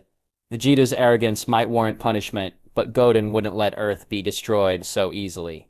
Both Beerus and Whis widened their eyes in shock. Beerus realized something terrifying. He could no longer use his destructive power.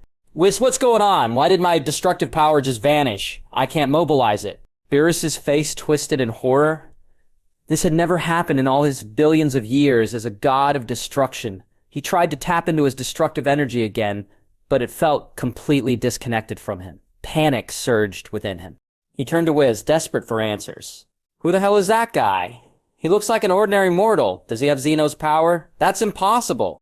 Whis observed calmly. "Lord Beerus, it seems this is related to him. He's the only being on this planet I can't see through, and there's something familiar about him." Whis focused on Goten.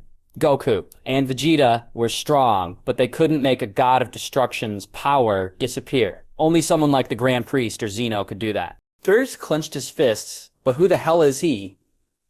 Does he really have Zeno's abilities? Whis shook his head. That's impossible. Zeno and the Grand Priest are unique. No one else can have their powers. They understood that Zeno and the Grand Priest were above all in the multiverse, unreachable by gods of destruction or mortals. Beerus frowned.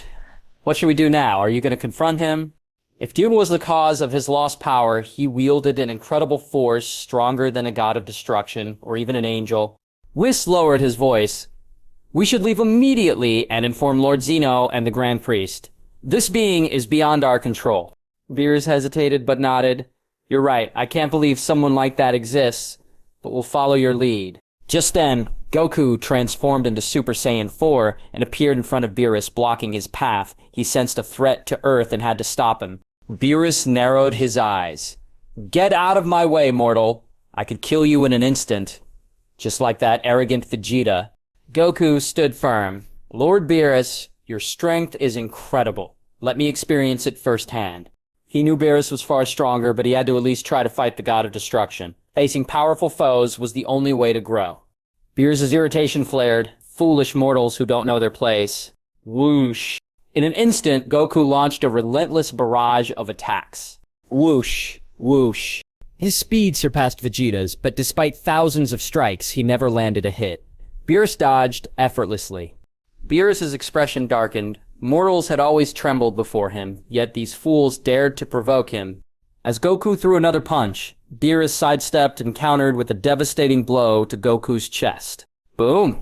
Goku coughed up blood, sent flying into the deck, landing in the same crater as Vegeta. Beerus scoffed. Whis, these self-righteous bastards lack respect for the gods. I must kill them. Though he feared Goten, the arrogance of Goku and Vegeta infuriated him. Even if he didn't destroy the planet, he wouldn't let their disrespect go unpunished. As he spoke, Beerus began condensing an energy sphere, not a destructive one, but powerful enough to kill Goku and Vegeta instantly. As Beerus condensed a massive energy ball, Piccolo and Gohan's expressions shifted dramatically. In an instant, Beerus flashed in front of Goku and Vegeta. The power radiating from him was overwhelming. Their Super Saiyan 4 forms, which they thought were unbeatable, felt utterly useless against him. Both Goku and Vegeta, usually so confident, had fallen effortlessly before Beerus. Just then, Krillin rushed in and quickly gave Goku and Vegeta a Senzu bean each. They regained consciousness, their strength restored. Okay, that helps. But it won't be enough, Goku said, his tone serious. This guy is too strong. Vegeta growled. Even together at Super Saiyan 4, we can't even touch him. What do we do now? For the first time, genuine concern crossed Goku's face. This was the true power of a god of destruction. King Kai and Supreme Kai had warned them. But Beerus was far more powerful than they imagined. And worse, Goku sensed he hadn't even fought seriously yet. If Beerus unleashed his full power, they wouldn't just lose. They'd be erased in an instant. Vegeta clenched his fists. Damn it, Kakarot. How do we stop him? His frustration boiled over. He believed Super Saiyan 4 was invincible, and Beerus shattered that belief in moments. The thought of losing was infuriating. Yet, if they did nothing, Earth would be destroyed. Vegeta glanced at Goten, who was calmly eating, unfazed by the chaos. That indifferent expression aggravated him. Damn brat, Vegeta thought. Does he really think he's stronger than Beerus? Ridiculous. Kakarot and I are at the peak of Saiyan power. But if they wanted a chance to win, there was only one option left, one Vegeta despised. Goku, deep in thought, suddenly spoke.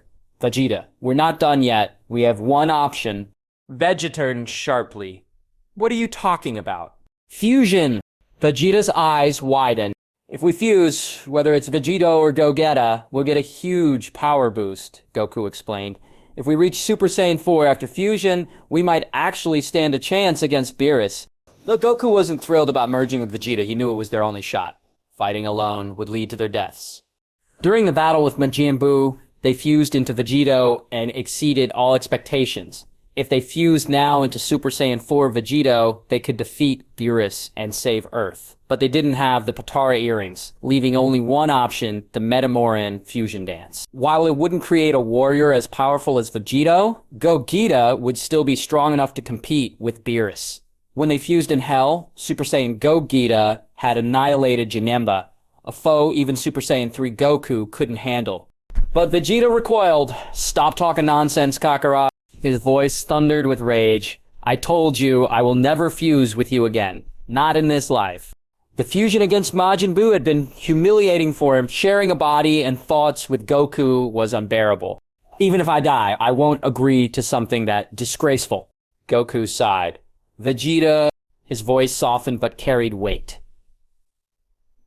It's not just about us. If we die, fine. But do you really want to watch Bulma and Trunks die too? Vegeta stiffened. Goku could see the internal struggle in Vegeta's eyes. He knew that despite his pride, he loved Bulma and Trunks more than anything. If fusing with Goku was the only way to protect them, would he really refuse? Vegeta's expression turned serious. At Goku's words, He'd rather die than fuse with Goku, but the thought of Bulma and Trunks being killed made him hesitate. He glanced at them, their faces filled with panic and fear. It hurt him deeply. He might not be a great person, but he was a good husband and father. Seeing Bulma and Trunks so scared cracked his resolve. But, damn it, is fusing with Kakarot really the only option? Vegeta was torn. He had vowed never to fuse with Goku again, yet he couldn't bear seeing his family in danger. His heart wavered. Fusing might be the only way to protect them. Don't hesitate, Vegeta, Goku urged. If you wait, we'll all be killed. Beerus' energy ball grew larger, threatening to obliterate Earth. Stop your nonsense, Kakarot. Fine, I agree. Vegeta gritted his teeth in humiliation. His pride didn't matter compared to Bulma and Trunks. Great, Vegeta, we have one chance. We can't mess this up. Goku grinned, but they couldn't afford any mistakes. If the fusion went wrong, Beerus would kill them instantly. I know, Vegeta snapped, nodding reluctantly. Piccolo and Gohan jumped into action, attacking Beerus to buy time for Goku and Vegeta. Meanwhile, Trunks and Goten fused into Gotenks and transformed into Super Saiyan 3, but their power was far too weak. They were defeated instantly.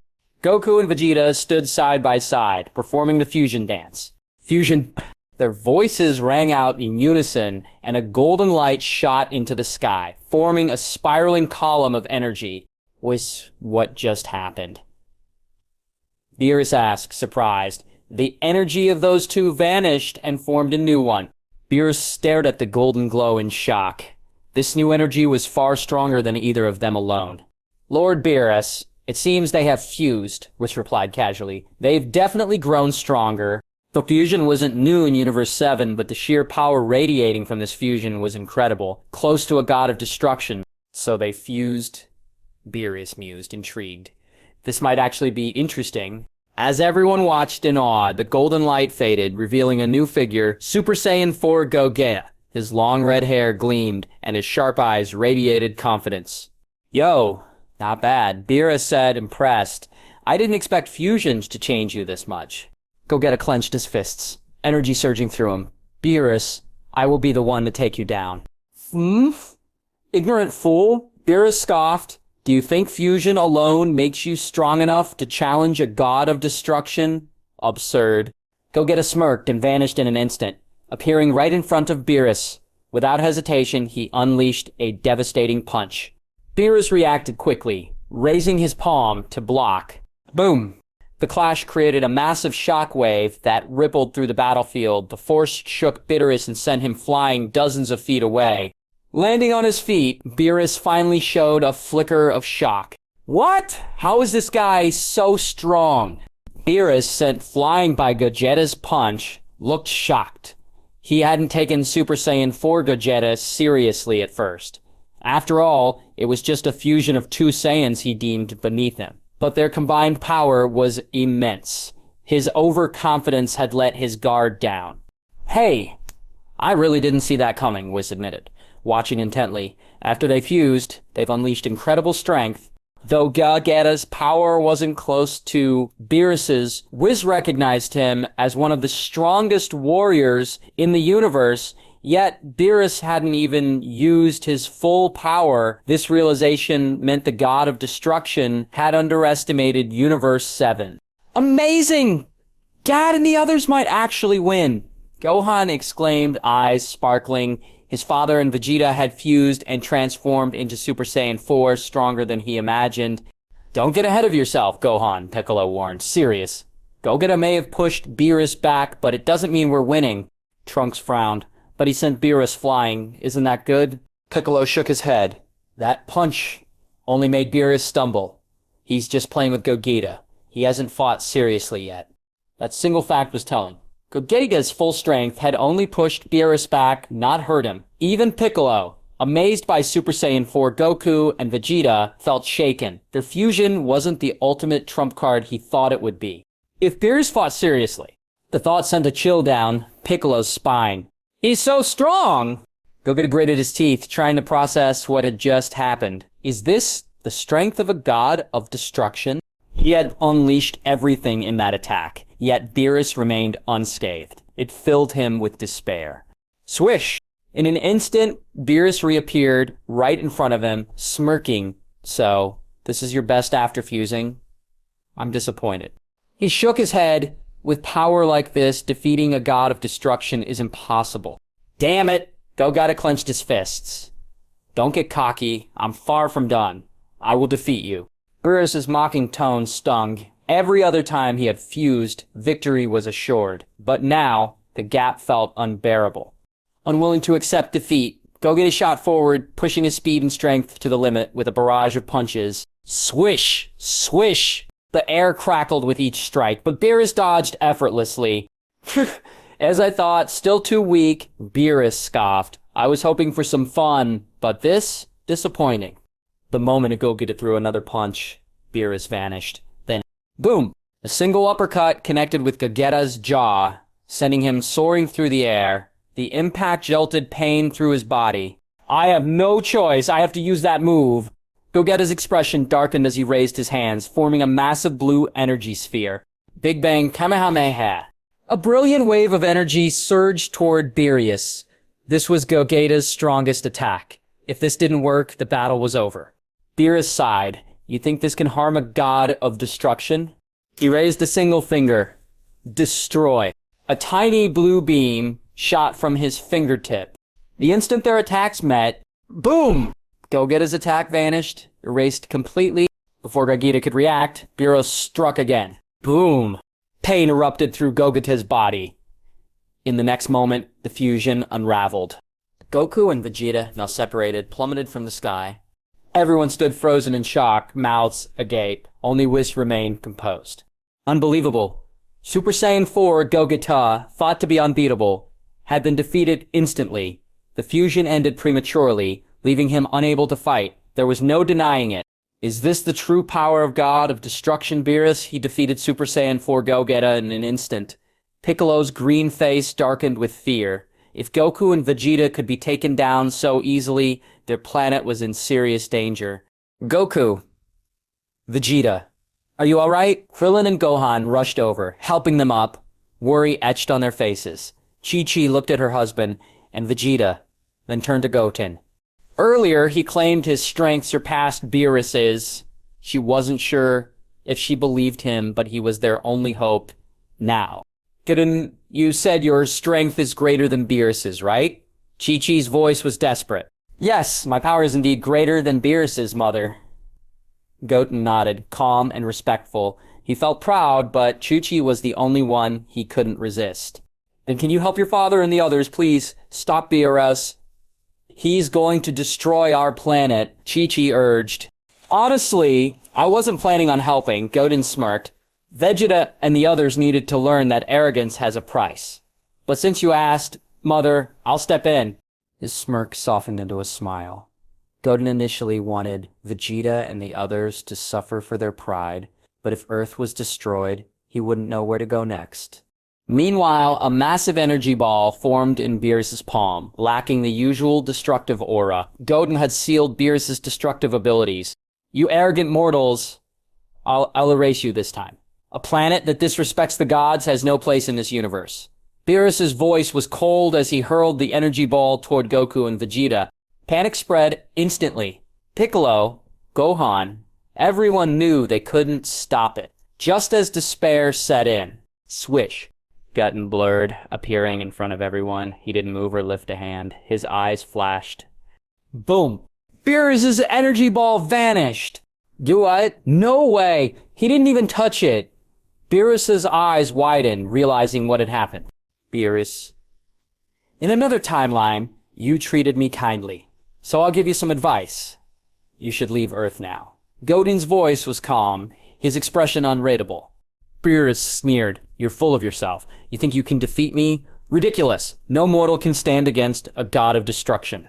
His pride wouldn't let him retreat. He sensed something dangerous from Goten, but backing down was unthinkable. Leaving would prove he feared a mere mortal. Unacceptable. Alright, Goten smiled, understanding Beerus' pride. A god of destruction wouldn't walk away from a fight. Let's see if you can back up that confidence. Beerus' aura flared violently, purple flames exploding as he unleashed his full power. In an instant, he lunged at Goten, fist rocketing forward. But Goten remained still, calm, just inches from Goten's face. Beerus' fist suddenly stopped. No matter how hard he tried, he couldn't push forward even an inch. What? What's going on? My fist won't move!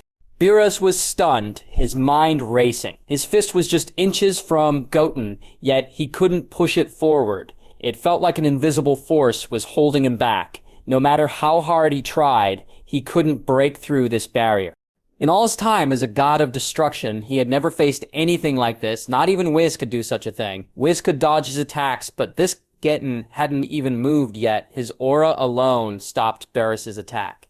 It was terrifying. My god, he's stronger than I thought. There's no doubt about it. Even an angel wouldn't stand a chance against him. Whis' usually calm demeanor showed rare fear. To block Beerus' strongest attack without effort was unimaginable. In the 7th universe, no one should be able to do that, not even Whis himself.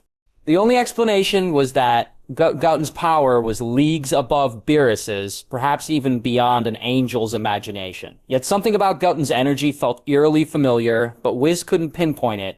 Bastard. This has to be a trick. Beerus felt humiliated. The idea that a mere mortal could possess such power was insulting. Just a glance from Goten had rendered his attack useless. It had to be some kind of deception. If he unleashed his full strength, he would shatter whatever trick Goten was using. With a furious roar, Beerus launched another relentless assault. Swoosh! Swoosh! Swoosh! Fist after fist, his attacks cut through the air like blades, unleashing chaos. But no matter how many times he struck, none landed. It was as if an impenetrable wall separated them. After what felt like millions of blows, he couldn't even graze Goten. Beerus finally realized this wasn't a trick. The gap between them was real and insurmountable. Wits had been right. Goten's strength exceeded their wildest imaginations. Provoking him further would be a grave mistake. At that moment, Beerus' fighting spirit crumbled. Just as mortals fear overwhelming forces, even gods feel fear when faced with absolute power. Beerus, I told you, you're not my opponent. Even if you increased your strength by hundreds of millions of times, you still wouldn't challenge me, but I don't wish to harm you. Leave now. Goten's calm voice carried weight. If it were another god of destruction, he wouldn't hesitate to erase them. But Beerus was different. He held significance that surpassed even Zeno and the Grand Priest. Beerus' expression darkened. If he retreated now, his pride as a god of destruction would be shattered, and he'd be ridiculed across the multiverse. But if he stayed, he couldn't win. For the first time, Beerus faced an impossible dilemma: fight and be humiliated, or leave and be humiliated. Just then, Whis stepped forward, appearing between them. Lord Beerus, we need to leave Earth immediately. With all due respect, you have no chance against him. Even an angel wouldn't win. Continuing this fight would be foolish. Whis had felt the extent of Goten's power. The fact that Goten hadn't attacked yet was the only reason Beerus was still alive.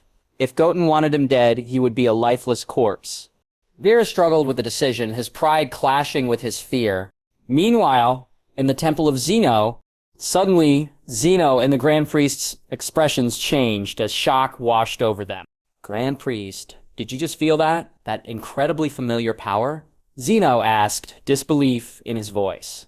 Moments ago, he sensed an energy identical to his own erasing law. No one should possess that power except him, not even the Grand Priest. As for the gods of destruction and angels, that was out of the question. Yes, Lord Zeno, I felt it too. It's unmistakable. It's your power of law. This is unbelievable. That power was not any weaker than yours. When did such a being appear in this universe?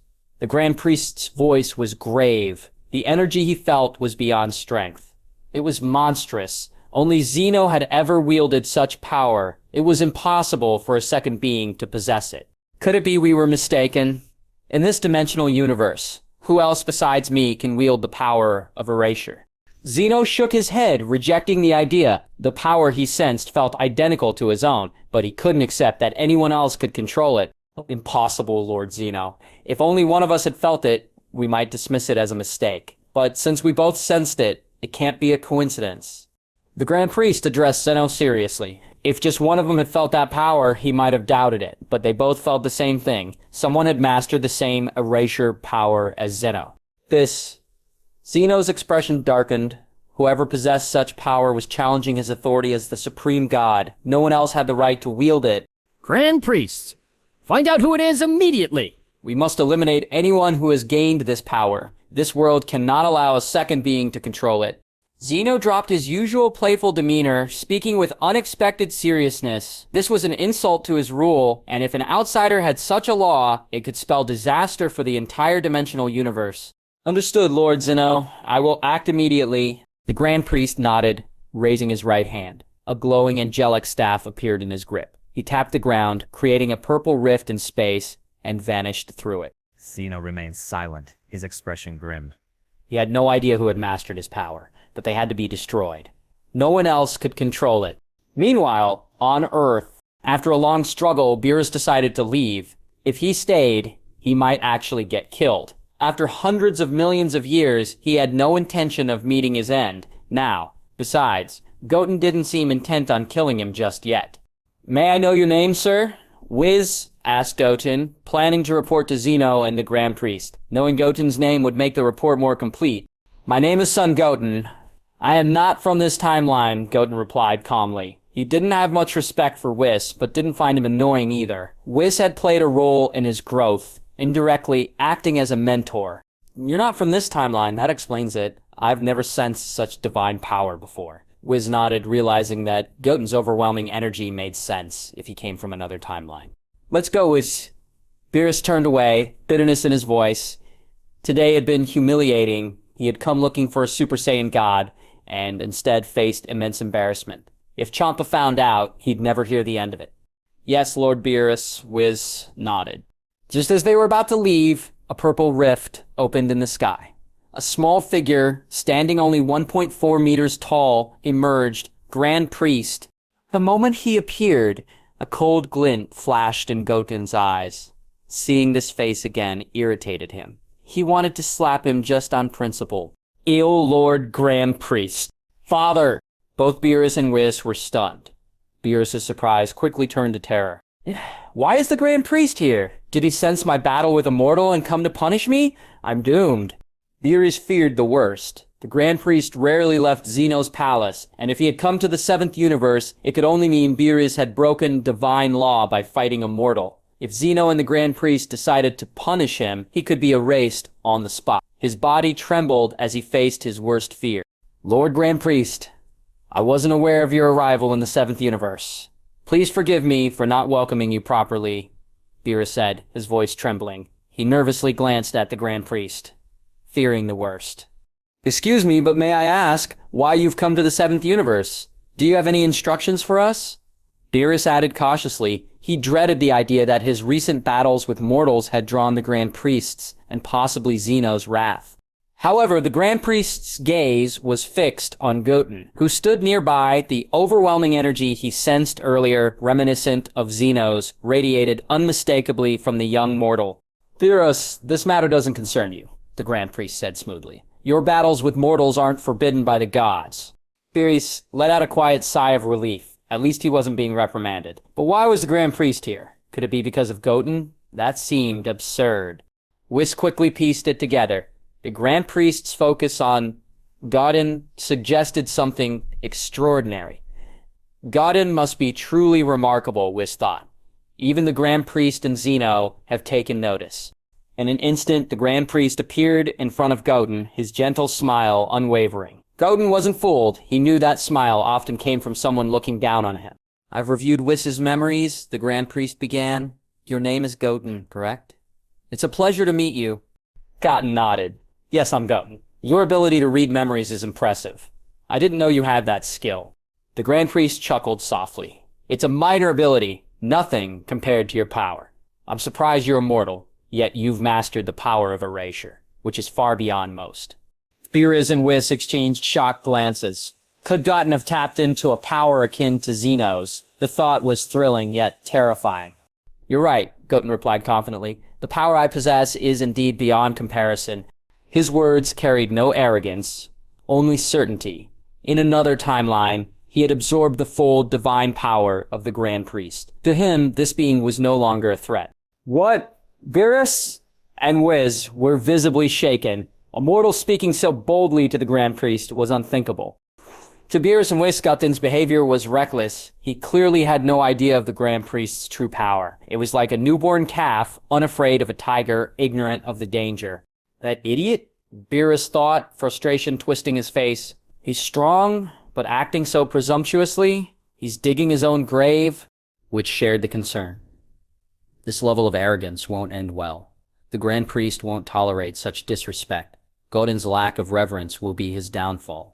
Meanwhile, Goku and Vegeta stood nearby, clueless about the situation's gravity. They had no idea who the Grand Priest was, or why Beerus and Whis were terrified. All they knew was that this small figure radiated overwhelming power. Vegeta, I can't feel how strong that guy is, Goku said, curiosity and concern in his voice.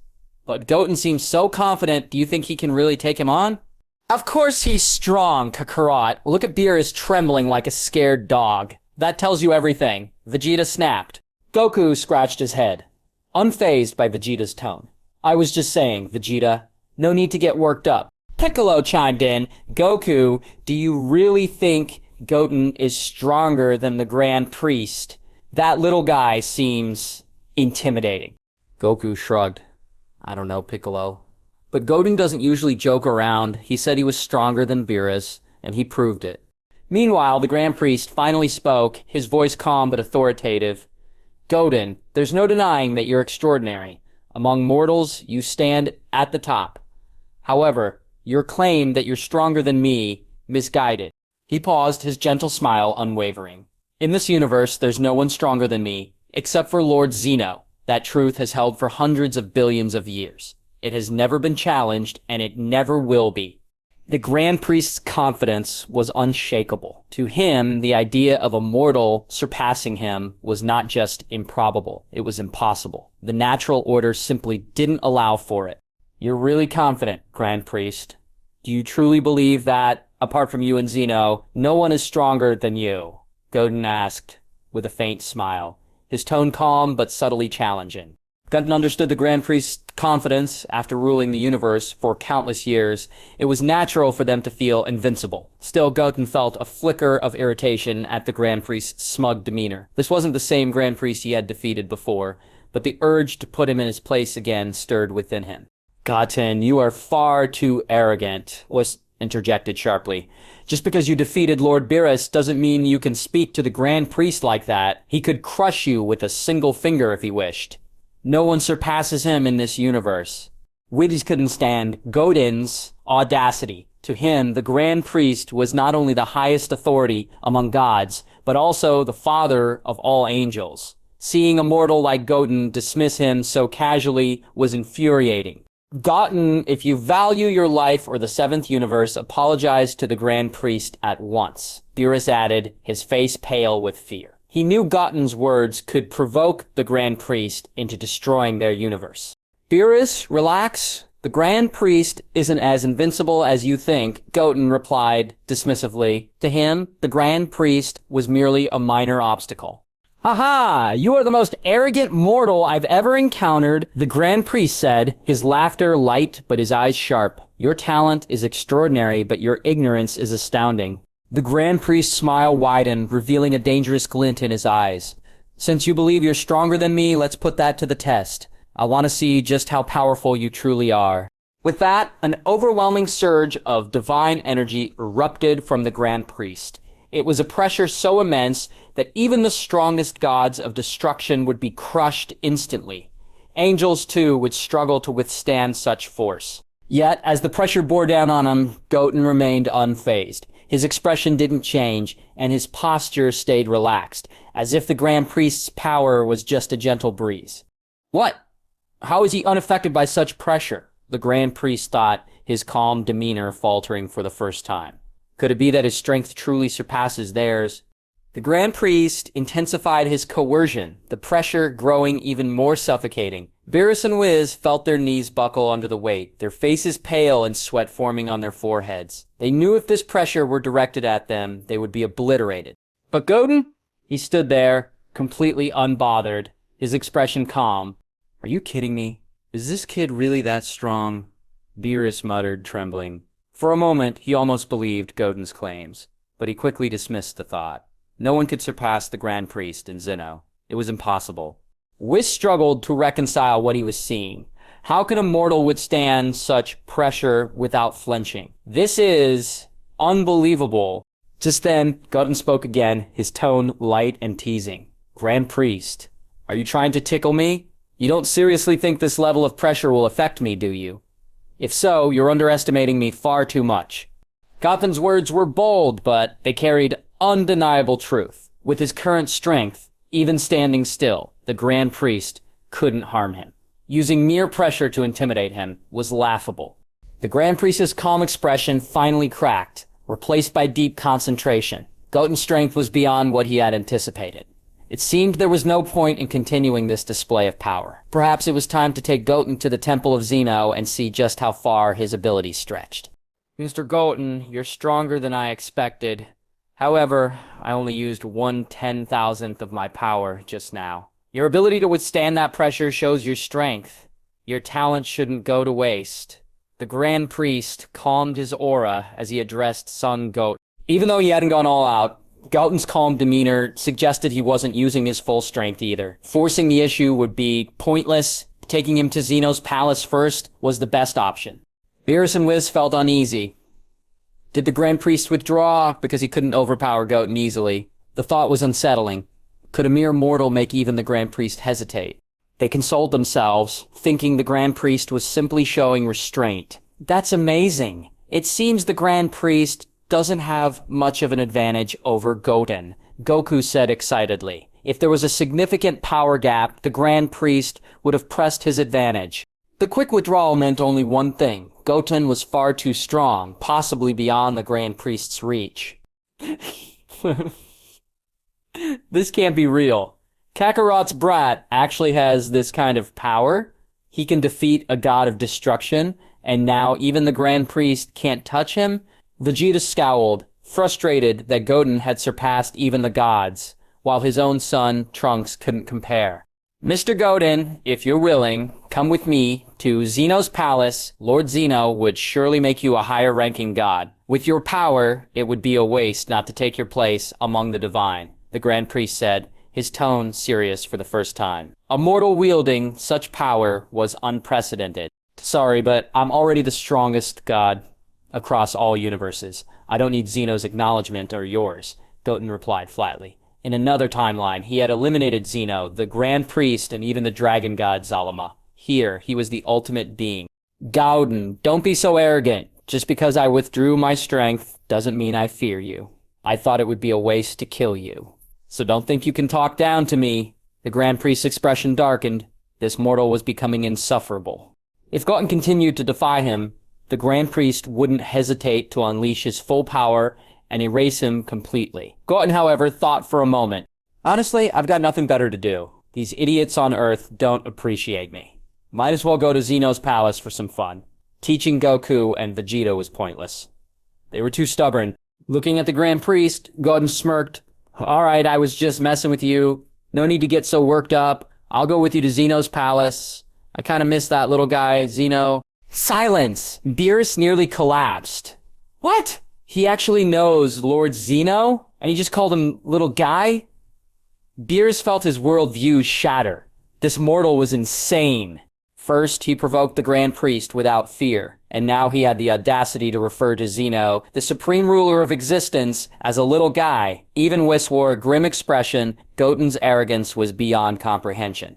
In that case, let's go, the Grand Priest said coolly. With that, he and Goten vanished in a swirl of purple light, leaving a stunned Beerus, Whis, and the others behind. Beerus turned to Goku and Vegeta, tempted to obliterate them for their ignorance. But a terrifying thought crossed his mind. What if Goten took offense? Destroying a mere planet wasn't worth provoking someone like him. Let's go, Whis. I just hope that madman doesn't say anything reckless in front of Lord Zeno. And with that, Beerus could only pray. Yes, Lord Beerus, but that guy is way too outspoken. I doubt he'll hold back even in front of Lord Zeno. I just hope Zeno doesn't blame the entire 7th universe for his actions. Otherwise, we might all get erased. Whis spoke calmly, sending a chill down Beerus' spine. Beerus' expression darkened. If he got erased because of that brat's arrogance, it would be tragic. But without Zeno's summons, he had no right to step foot in Zeno's palace. That guy better not cause trouble. All he could do was pray.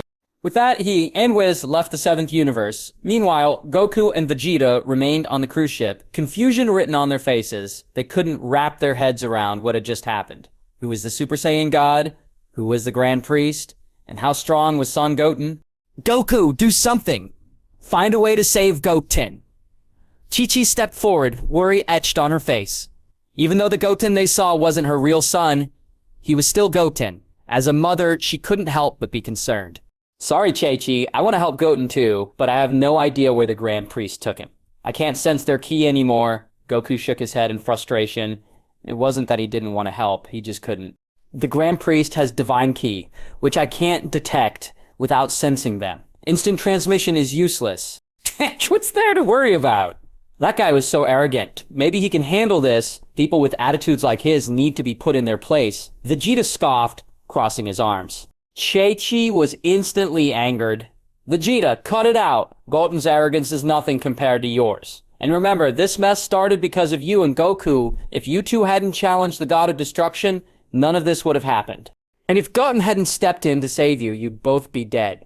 So maybe show some gratitude instead of running your mouth. Chi-Chi's words hit home. Vegeta froze, momentarily speechless. She was right. Beerus and Whis had no intention of making a scene on Earth. It was only because he and Goku insisted on fighting that everything spiraled out of control. Goten had saved them when it mattered most. Yet, none of this eased Vegeta's jealousy. Kakarot's son was that powerful. He couldn't accept it. His gaze shifted to Trunks, deepening his frustration. It was one thing to be slightly weaker than Goku, but for his own son to be vastly inferior to Goku's son, unbearable. Meanwhile, in Zeno's palace, the Grand Priest arrived with Goten before the supreme ruler of all universes. Lord Zeno, this is Son Goten. The immense divine power sensed earlier came from him. The Grand Priest spoke with respect as Zeno, seated on his throne, nodded and turned his gaze to Goten. He could sense it, the same power he possessed, the power to erase. Why did this mortal have the ability to break universal rules? Even the Grand Priest couldn't wield such power. Goten, before you is Lord Zeno, the most supreme god of this universe. The Grand Priest emphasized Zeno's status, hoping to instill respect in Goten, but Goten remained casual, unfazed. Zeno, however, wasn't offended. Forget it, Grand Priest. He possesses power beyond that of the gods of destruction and angels. Those who are truly strong always have pride. Zeno's calm voice understood that true strength came with arrogance. Goten, hello? Can I ask you something? Zeno seemed curious for the first time. Of course, ask away. Goten had a good idea of what Zeno wanted to know, why he had the same erasure ability. Zeno's next words confirmed it. Goten, I can sense the power of rules within you. How did you obtain such an ability? Goten smirked, ready with his answer. My ability to erase? You taught it to me. Zeno blinked. Goten continued, his tone light. In another timeline, you were the one who taught me this power. That was partially true. He had received the power from the system after fighting Zeno in his ultimate form. But since the ability originally belonged to Zeno, it wasn't exactly a lie. In a way, Zeno was indeed responsible. What? You saying my rule power was taught to you by me in another timeline, so you're not from this dimension, right? Zeno reacted immediately, realizing why he had never sensed such a familiar power before. Goten came from another timeline. Goten, stop talking nonsense. Lord Zeno's rule power can't be taught. It's an ability unique to him, the Grand Priest interrupted firmly. He acknowledged Goten's extraordinary potential, but insisted that claiming Zeno taught him rule power was impossible. No ordinary being could learn it. Zeno nodded. Even the Grand Priest couldn't master rule power, so how could a mortal? Clearly, Goten wasn't telling the truth. Believe it or not, Goten remained calm despite their doubt. He no longer saw them as threats and had no reason to fear them. Goten, mind your tone. You shouldn't speak to Lord Zeno like that. The Grand Priest frowned, unsettled by Goten's arrogance. No one had ever dared to address them this way. Are you threatening me, Grand Priest? Your threats mean nothing to me. Goten's cold gaze met the Grand Priest's. He wouldn't hesitate to kill him if pushed, having done so in another timeline already. The Grand Priest felt an unfamiliar flicker of fear, a shocking realization. How could a mere mortal make him feel this way? He shook his head, trying to dismiss it. Grand Priest, are you alright? Zeno's voice snapped him back. Seeing the Grand Priest so unsettled was rare, highlighting Goten's formidable nature. I'm fine, Lord Zeno. The Grand Priest quickly composed himself. Zeno tried to see through Goten, but found nothing beyond the familiar rule power. Goten felt like a bottomless void, alarming even for Zeno. Attacking without understanding his true strength would be reckless. I need to assess how powerful he really is. Zeno had never felt so conflicted dealing with a mortal. Goten was too confident and too unreadable. After some thought, Zeno finally spoke. Goten, I see you're quite powerful. Are you interested in becoming the Grand God of Destruction? Keeping Goten under control would buy time to assess his true power. I've already been the Grand God of Destruction in another timeline, so I have no interest in that title. Goten's voice remained indifferent. He could become the Zeno of this universe in an instant, but he had no reason to eliminate them yet. Suddenly, Zeno's guards snapped. Hey, you're way too arrogant. Speaking to Lord Zeno like that, do you have a death wish? They were ready to teach him a lesson. But before they could act, Goten cast a cold glance at them. Under the shocked eyes of Zeno and the Grand Priest, the guards began to dissolve, vanishing into nothingness, their faces twisted in terror. What? Zeno was instantly shocked, and the Grand Priest's mouth fell open in disbelief. Goten hadn't even lifted a finger, just a single glance, and Zeno's guards were erased from existence. Zeno wanted to stop Goten, but he realized he couldn't. Goten's rule power seemed even stronger than his own. As Zeno and the Grand Priest watched, the two guards vanished without a trace. What did you do? Do you even understand the consequences of your actions? How dare you kill my guards right in front of me? Zeno's anger twisted his face. No one had ever dared to be so presumptuous in his presence. So what? Do you think you can kill me? Let me be blunt. Neither you nor the Grand Priest can take me down. Those two lacked the respect I deserve, so killing them was no problem. Goten smirked defiantly at both Zeno and the Grand Priest. Isn't this what their so-called gods did all the time? Now that he was doing the same, they found it unacceptable? What a joke. In this world, strength determined everything, and Goten had the power to make the rules. Goten, don't take things too far. Just because you have some power doesn't mean we can't do anything to you. We simply don't want to be your enemy. The Grand Priest's cold gaze was a final warning. Goten's actions were outright defiance, completely unacceptable. Who? Is that a threat? Let me make something clear, Grand Priest. In another timeline, I killed all of you, including you in your true angel form, and Zeno in his Omni-God form. Goten's eyes turned icy. If you want to disappear too, keep threatening me. Zeno and the Grand Priest were horrified. Goten claimed to have killed them in another timeline. How could that be?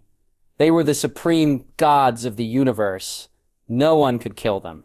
Enough with the nonsense, Goten. I won't deny you're strong, but do you really think we'll believe you? The Grand Priest scoffed. Even if there were 100,000 of you, you couldn't kill us. We embody the rules. Unless the universe collapses, we will always exist. Though skeptical, Zeno grew serious. Goten knew about their strongest forms, which meant he had knowledge he shouldn't possess. If Goten's rule power was stronger than his own, that was a serious problem. Enough, Grand Priest. It doesn't matter if Goten has power greater than ours. Zeno suddenly interrupted. A fighter this powerful shouldn't be wasted. Zeno had a plan. He doubted Goten's words, but believed part of them. Goten's arrogance indicated he was either a fool or truly powerful. Zeno didn't believe he was a fool. But Lord Zeno, this guy is far too arrogant. The Grand Priest frowned, never having faced such disrespect. Enough, Grand Priest. This matter doesn't concern you. Zeno snapped, his usual childish demeanor replaced by cold authority. Perhaps even the supreme ruler needed entertainment in his otherwise dull existence. Seeing Zeno's firm stance, the Grand Priest fell silent but burned with fury at Goten. He wanted to tear Goten apart for his arrogance, but had to restrain himself due to Zeno's order. Grand Priest, don't look at me like that. Goten's voice was icy. Unless you want to disappear like those guards.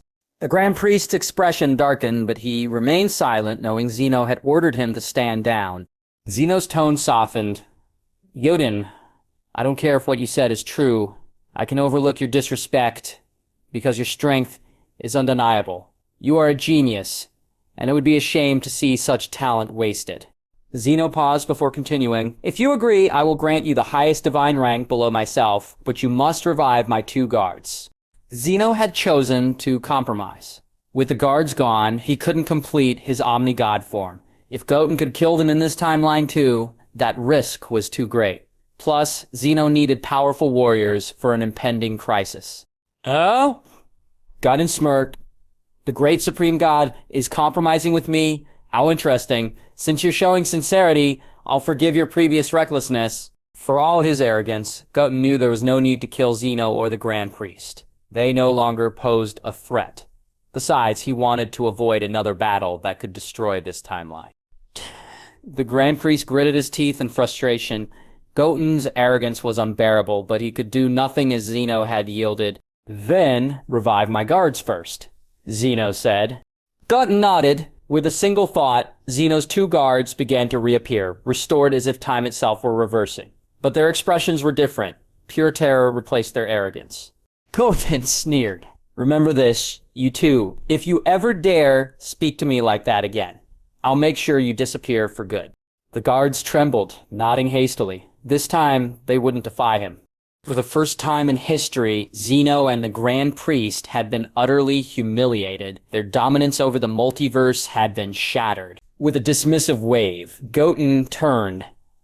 All right, unless it's something truly important, don't bother me again. He swaggered out of the Zeno temple, leaving the air heavy behind him. Zeno and the Grand Priest stood in silence, their expressions grim. Shame.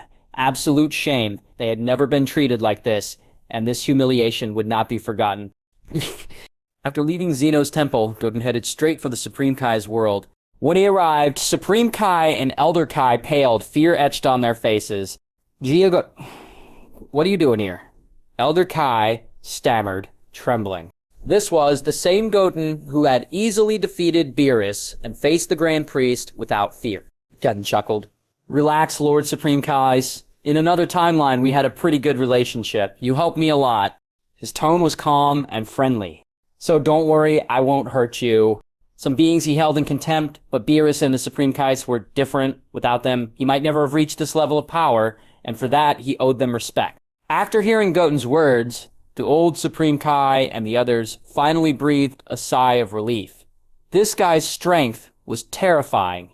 Even Beerus, the god of destruction, couldn't match him. Luckily, Goten seemed to have a good impression of both Supreme Kai and Beerus. Goten, and what brings you to the God Realm? Supreme Kai asked, suppressing his fear. Someone this powerful had to have a reason for visiting. I do have a purpose, Goten replied seriously.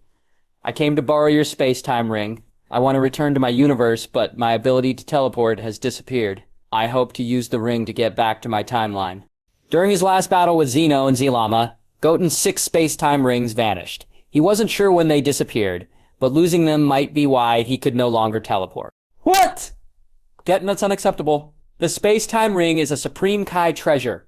It can't be given away without permission. Using it recklessly could disrupt the timeline. Both Supreme Kai and the old Supreme Kai's expressions changed drastically. The space-time ring was exclusive to the Supreme Kai. Even the god of destruction couldn't use it. Misuse could create chaos across timelines, leading to death and destruction.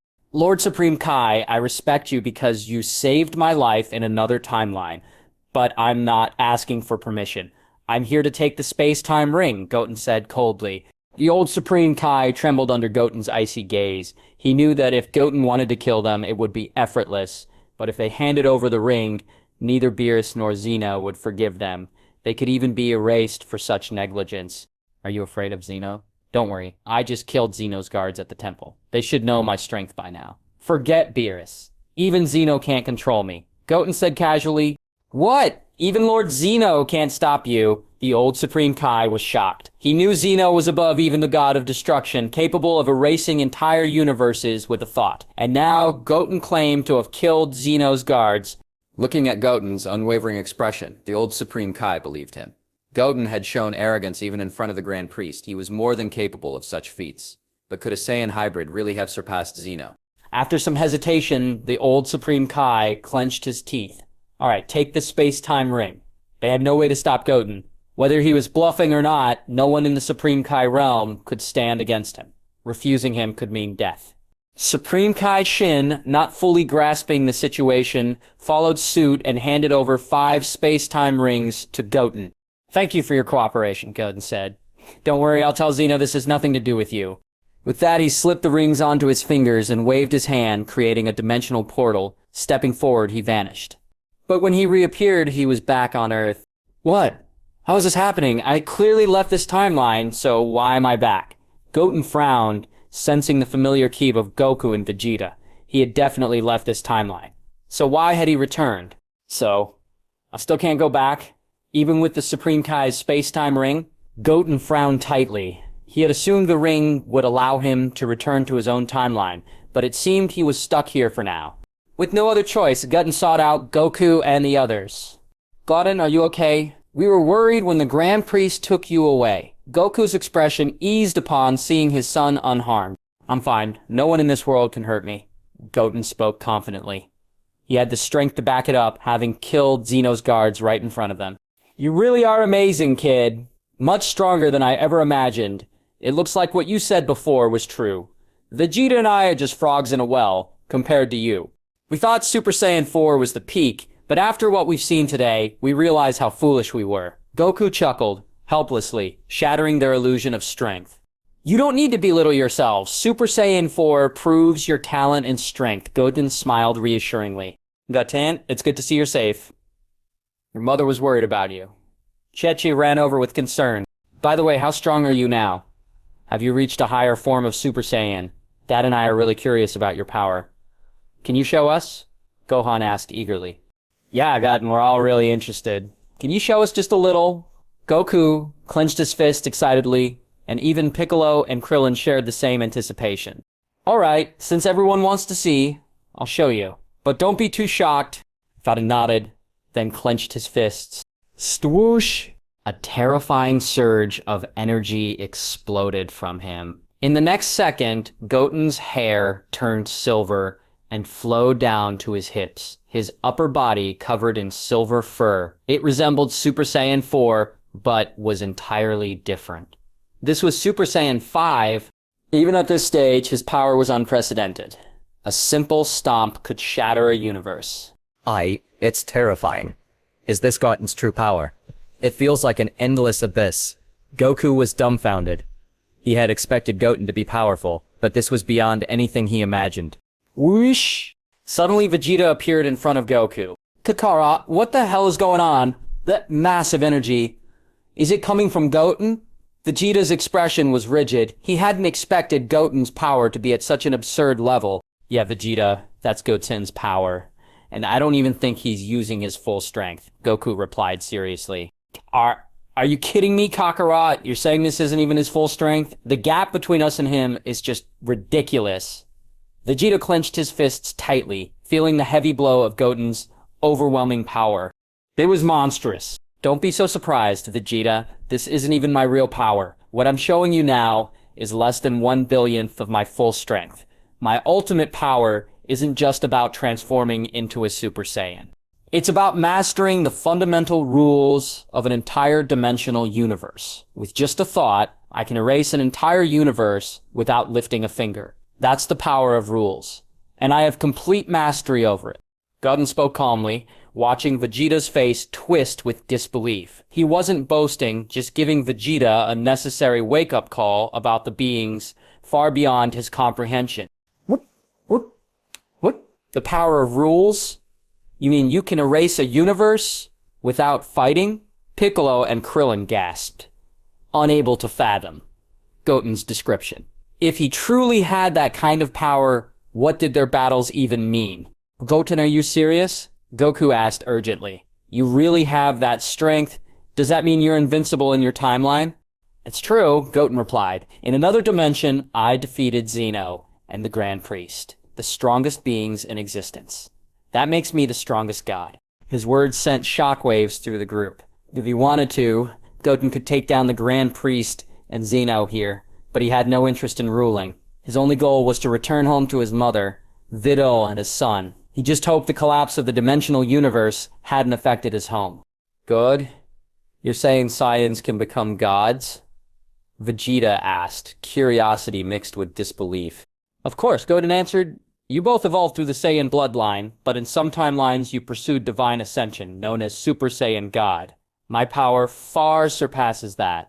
Goten let his Super Saiyan 5 form fade. In an instant, his hair turned silvery white, and his pupils became a piercing silver gray. A dazzling aura surrounded him, yet his presence seemed to vanish entirely. This is perfected Ultra Instinct, Goten explained. It's a divine ability of the angels. In this form, my body operates at its peak, predicting and avoiding all danger without conscious thought. He introduced the concept of Ultra Ego as well, knowing Goku and Vegeta were far weaker than the opponents he faced. He hoped to inspire them to reach beyond their limits. Excitement flashed in Goku and Vegeta's eyes. This is incredible, Goten! Goku exclaimed. I had my doubts, but now I believe it completely. The fire of battle rekindled within him. Ultra Instinct felt like something he was meant to achieve. These forms are nothing special, Goten said casually. My strongest form is tens of thousands of times more powerful than this. He wasn't exaggerating.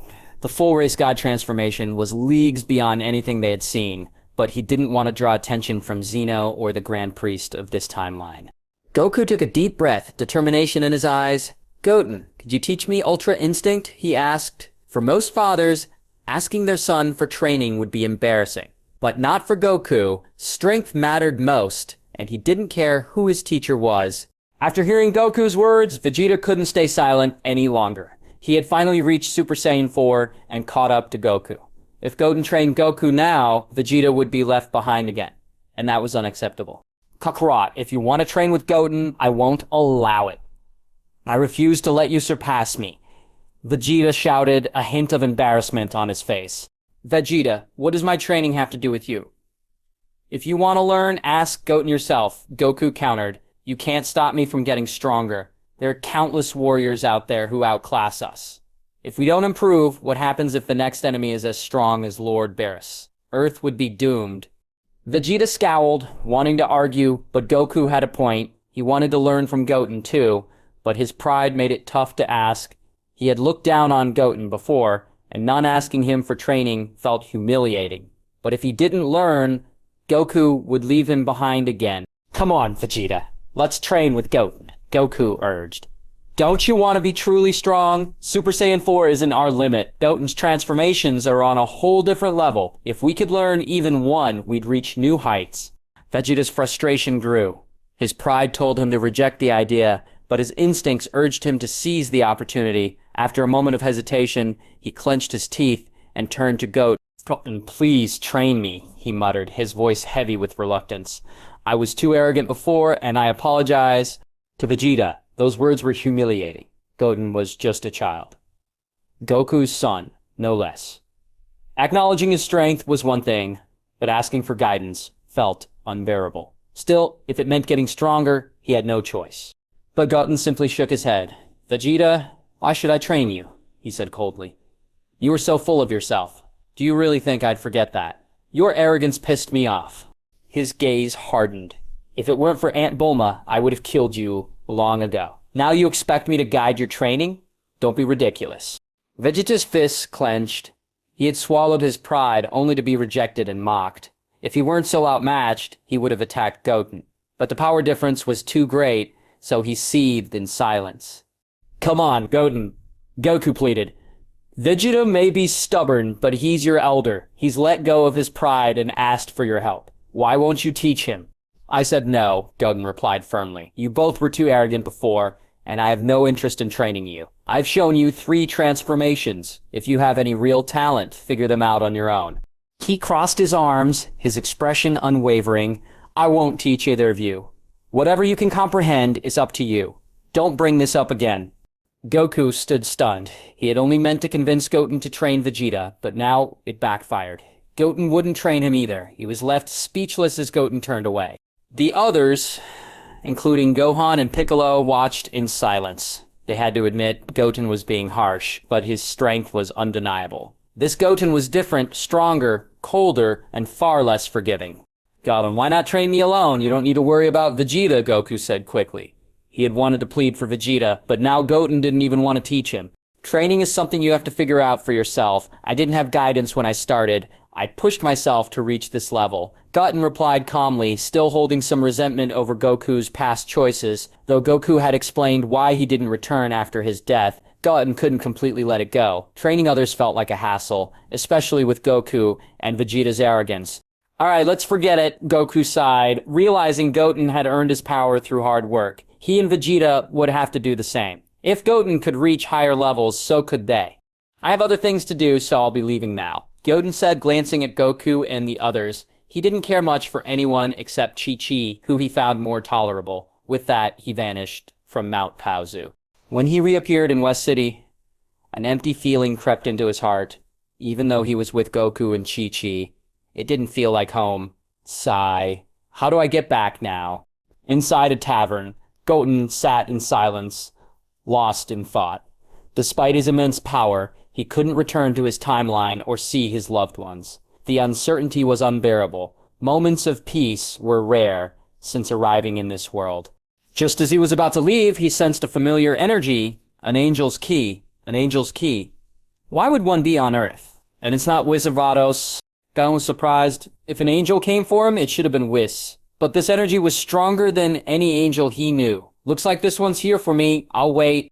As he focused on the presence, the tavern door swung open. A stunning figure entered, dressed in a black bodysuit and matching uniform, gripping an angel staff. Her beauty and cold demeanor set her apart from others, like an ice-cold beauty who rejected the world. She walked straight toward Goten, her high heels echoing on the floor. Hey, mind if I sit here? She asked, with a warm smile that clashed with her icy aura. Suit yourself, Goten replied indifferently. But who are you? What's your purpose? Nah. The angel seemed surprised, but quickly regained her composure. I'm Twist, an angel sent specifically for you.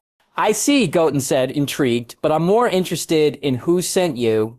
You don't serve Zeno or the Grand Priest, so who's behind this? What do they want with me? Clyde remained calm, knowing whoever sent her must have an important reason for seeking him out. And truthfully, he was curious, with nothing better to do since he couldn't return to his own universe.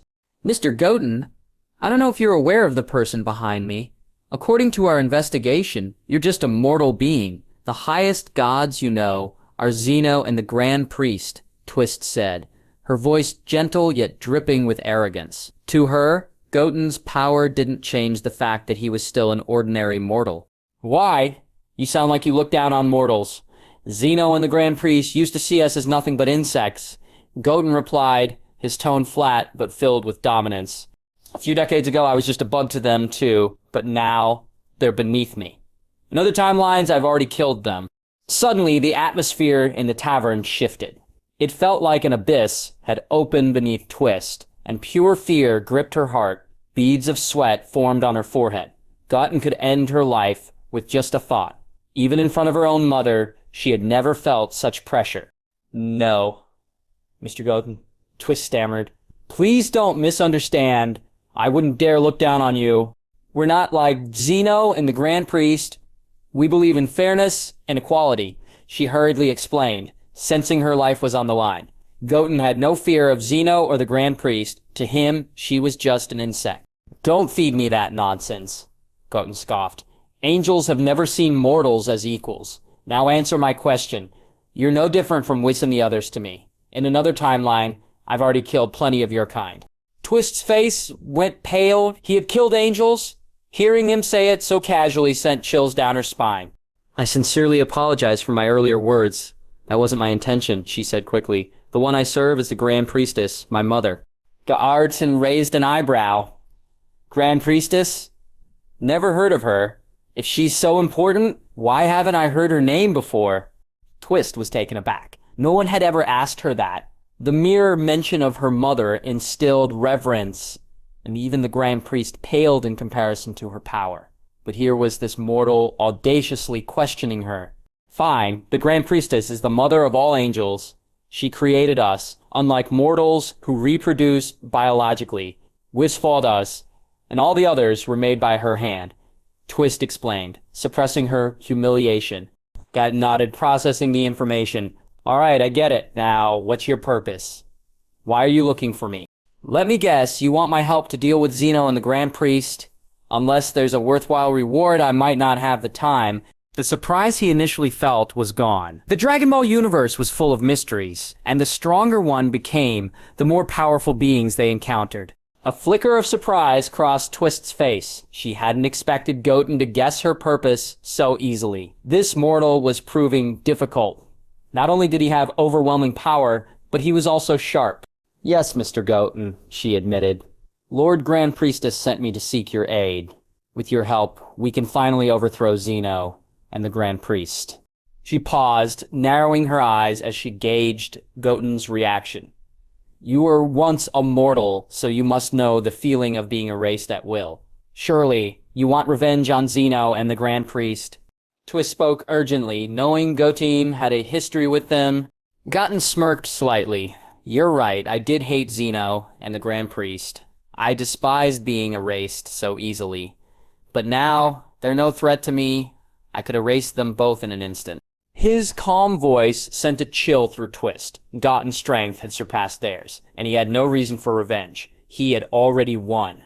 Twist hesitated, struggling for a response. Everything she planned to say felt meaningless against Goten's power. She had thought he'd want to side with them, but it was clear he feared neither Zeno nor the Grand Priest. It seems you have nothing to offer me, Goten said coldly. In that case, you can go back where you came from. He glanced at her indifferently, losing interest. While he was curious about the Grand Priestess, he had no desire to get involved in their issues. Their grudge against Zeno and the Grand Priest was their problem. Mr. Goten, please don't refuse just yet, Twist pleaded. If you have any requests, we'll do everything we can to fulfill them. Her desperation was clear. She had to bring Goten to the Grand Priestess, and failure wasn't an option. Oh? Goten raised an eyebrow, amused by her persistence. Well, there is something I need help with. If your Grand Priestess can do it, I might consider working with you. He leaned forward, studying her reaction. His main obstacle was returning to his original timeline. If the Grand Priestess could help him, then an alliance might be worth it. Mr. Goten, please tell me what you need, Twist exclaimed eagerly. If it's within our power, we'll make it happen. Seeing a glimmer of interest in Goten's eyes gave her hope. She knew fulfilling his request would be tough, but she had to secure his cooperation. It's simple. Goten replied, I need to return to my original timeline. If your Grand Priestess has that power, we can talk. If not, there's no point in this conversation. His tone was flat, but Twist sensed the weight of his words. Returning to his timeline was his priority. Everything else was secondary. Timelines travel. Twist's eyes widened. Mr. Goten, that's a trivial matter for the Grand Priestess. Trust me, if you come with me to see her, she will fulfill your request. Is that so? Well, if that's the case, I'll go with you. But you better be ready for what you just said. If I go with you and you can't send me back to my own dimension, I'll kill all of you. Goten smirked coldly. Confidence radiating from him. He had every right to feel that way. From his chat with Twist, it was clear the Grand Priestess was weaker than both the Grand Priest and Zeno. Otherwise, she wouldn't need his help. If she couldn't match their power, then she was no match for him either. Gulp! Twist swallowed hard. Goten's words carried weight, and even she wasn't sure of the Grand Priestess's true strength. He had openly traveled through time and space, so there was no turning back now. Alright, I understand. If there's nothing else, let's go, Twist said, biting the bullet and nodding. I'm not familiar with this world, and there's no one here. I need to see. Let's go. Goten drained the last of his drink, stood up, and paid the bill before following Twist out of the tavern. Mr. Goten, let's go! With a wave of her staff, they vanished from Earth in an instant. The speed was far beyond that of an ordinary angel, but to Goten, it felt ridiculously slow. They passed through a space-time barrier and arrived in a vast void. Before them stood a dark castle, like a fairy tale villain's lair. Goten sensed something unsettling within. The energy was stronger than Vegas, or Whis. Clearly this was where the angels gathered. Mr. Goten, we've arrived. I'll take you to see the Grand Priestess now, Twist said, stepping forward. Goten was curious. Given the environment, he expected an old woman, perhaps a queen with a staff, but as he entered the Grand Hall, he realized how wrong he was. Seated on the throne was a stunning young woman in a black angel uniform, her piercing blue eyes radiating an icy aura. Her beauty was captivating, flawless features, and a figure that was devilishly alluring. Compared to Vitos and Makarita, she might have already surpassed them. This is Mr. Goten, Twist, introduced. The Grand Priestess spoke, her voice cold as ice. The moment she did, the temperature in the castle dropped. I'm Goten. I thought the Grand Priestess would be an old lady. Didn't expect you to be so young. Goten's tone was teasing, but he was just being honest. The Grand Priestess looked nothing like he imagined, more like a young girl. Oh? Then tell me, Mr. Goten, what should the Mother of Angels look like? She asked, intrigued. A forced smile curled her lips, revealing her discomfort with the expression. In my mind, the Grand Priestess should be at least 60, with a wrinkled face. I didn't expect you to be so young. Gods love using innocent appearances to fool people. I've gotten used to it. Gotten found a stool, sat down, and smirked. He wasn't wrong. Zeno and the Grand Priest pretended to be kind and innocent, hiding their true nature. This Grand Priestess had likely lived for millions of years. Yet, she still looked like this. Clearly, she was using some kind of trick. Oh, you seem to understand gods quite well. You're right, gods are like that. The Grand Priest, Zeno and I all are. But I'll tell you one thing, unlike them, this is just how I am. Angels don't age. Her tone was sharp, revealing her disdain for the Grand Priest and Zeno's hypocrisy. They acted superior while having the power to erase entire universes with a wave of their hands. She had long hated their deception, but lacked the strength to overthrow them. This time, however, things were different. With Goten's help, she felt confident she could finally kill Zeno and the Grand Priest and get her revenge. Okay, but I'm not really interested in what you're saying. To me, you're just an ancient being. What matters to me is whether you have the ability to send me back to my original timeline. If you can, we can work together. If not, there's nothing more to discuss. The Goten didn't dwell on the Grand Priestess any longer. He got straight to the point. Though she was undeniably beautiful, he had no interest in an entity that had lived for billions of years. Timeline travel? That's a simple matter for me, the Grand Priestess said seriously. But before that, I need you to take all of us, angels, out of here and help me teach that bastard Grand Priest a lesson. She had never been able to break through the seals placed by Zeno and the Grand Priest. Over billions of years, she had tried countless times, all to no avail. Fortunately, Twist and the others had managed to return to the real world through their own means. But she, herself, remained trapped. Twist had originally been the angel of the 18th universe. Exiled angels were sent to this place when they lost their value. Perhaps the Grand Priest and Zeno considered them insignificant, so they hadn't fully restricted their freedom. It's a deal. As soon as I arrived here, I felt Zeno's rules suppressing this space. That must be what's keeping you trapped. But for me, those rules are nothing. I can break the seal with a wave of my hand. Goten's voice remained calm, yet it carried an undeniable weight. As for teaching the Grand Priest a lesson, I'll take care of it. But I expect you to keep your word. If you don't, I'll erase all of you without hesitation. Hearing his words, the angels around them visibly tensed, sweat forming on their brows. They could sense it just from the way he spoke. The power Goten possessed was beyond anything they had ever encountered. It was even more terrifying than Zeno or the Grand Priest. Angels had a keen perception of strength, and in their eyes, Goten was unfathomable. If he wanted to destroy them, it would be effortless. The thought alone was enough to make them wary. How could a mere mortal surpass Zeno and the Grand Priest? So it's simply unimaginable. Of course, Mr. Goten, the Grand Priestess quickly assured him. Please trust my promise and my ability. While I may not be as strong as you, traveling through time and space is not difficult for me.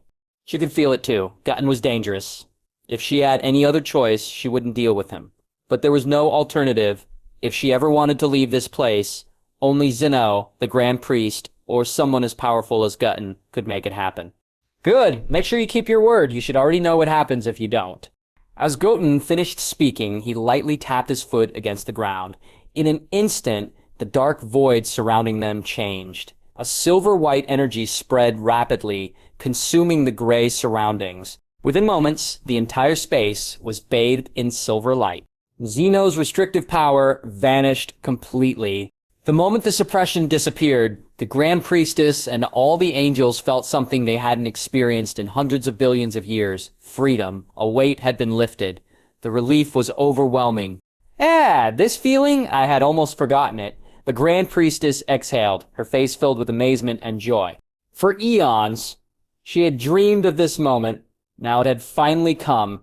The other angels also looked ecstatic, their expressions filled with newfound hope. Mr. Goten, I never imagined your strength would be this immense. You erased Zeno's rule with a mere step. That means you've also obtained your own rule power, haven't you? The Grand Priestess asked, regaining her composure. Before, she thought Goten was only slightly stronger than Zeno and the Grand Priest, but now she realized how mistaken she was. What he had just done was proof he had far surpassed them. What do you think?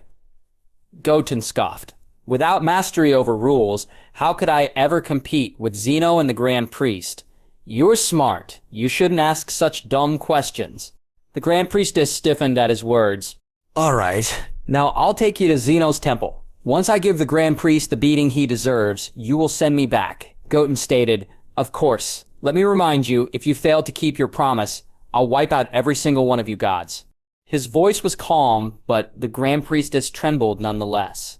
But at this point, the arrow had already been shot, and she had agreed to Goten's request. Even if she wanted to back out now, it was impossible. After all, they were facing an existence even more terrifying than the Grand Priest. And Zeno, relax, Mr. Goten. As long as you fulfill our agreement, take us out of here, and help me teach the Grand Priest and Zeno a lesson, I will ensure you return to your own timeline. The Grand Priestess could only nod. In this situation, what else could she say? In that case, let's go. The moment Goten spoke, his body vanished. Since this place was still within the same timeline, his power could easily reach it. When they reappeared, they stood at the gates of Zeno's temple. The Grand Priestess and the other angels frowned slightly as they looked at the familiar structure before them. To be honest, they never liked coming here, but they had to answer to Zeno and the Grand Priest.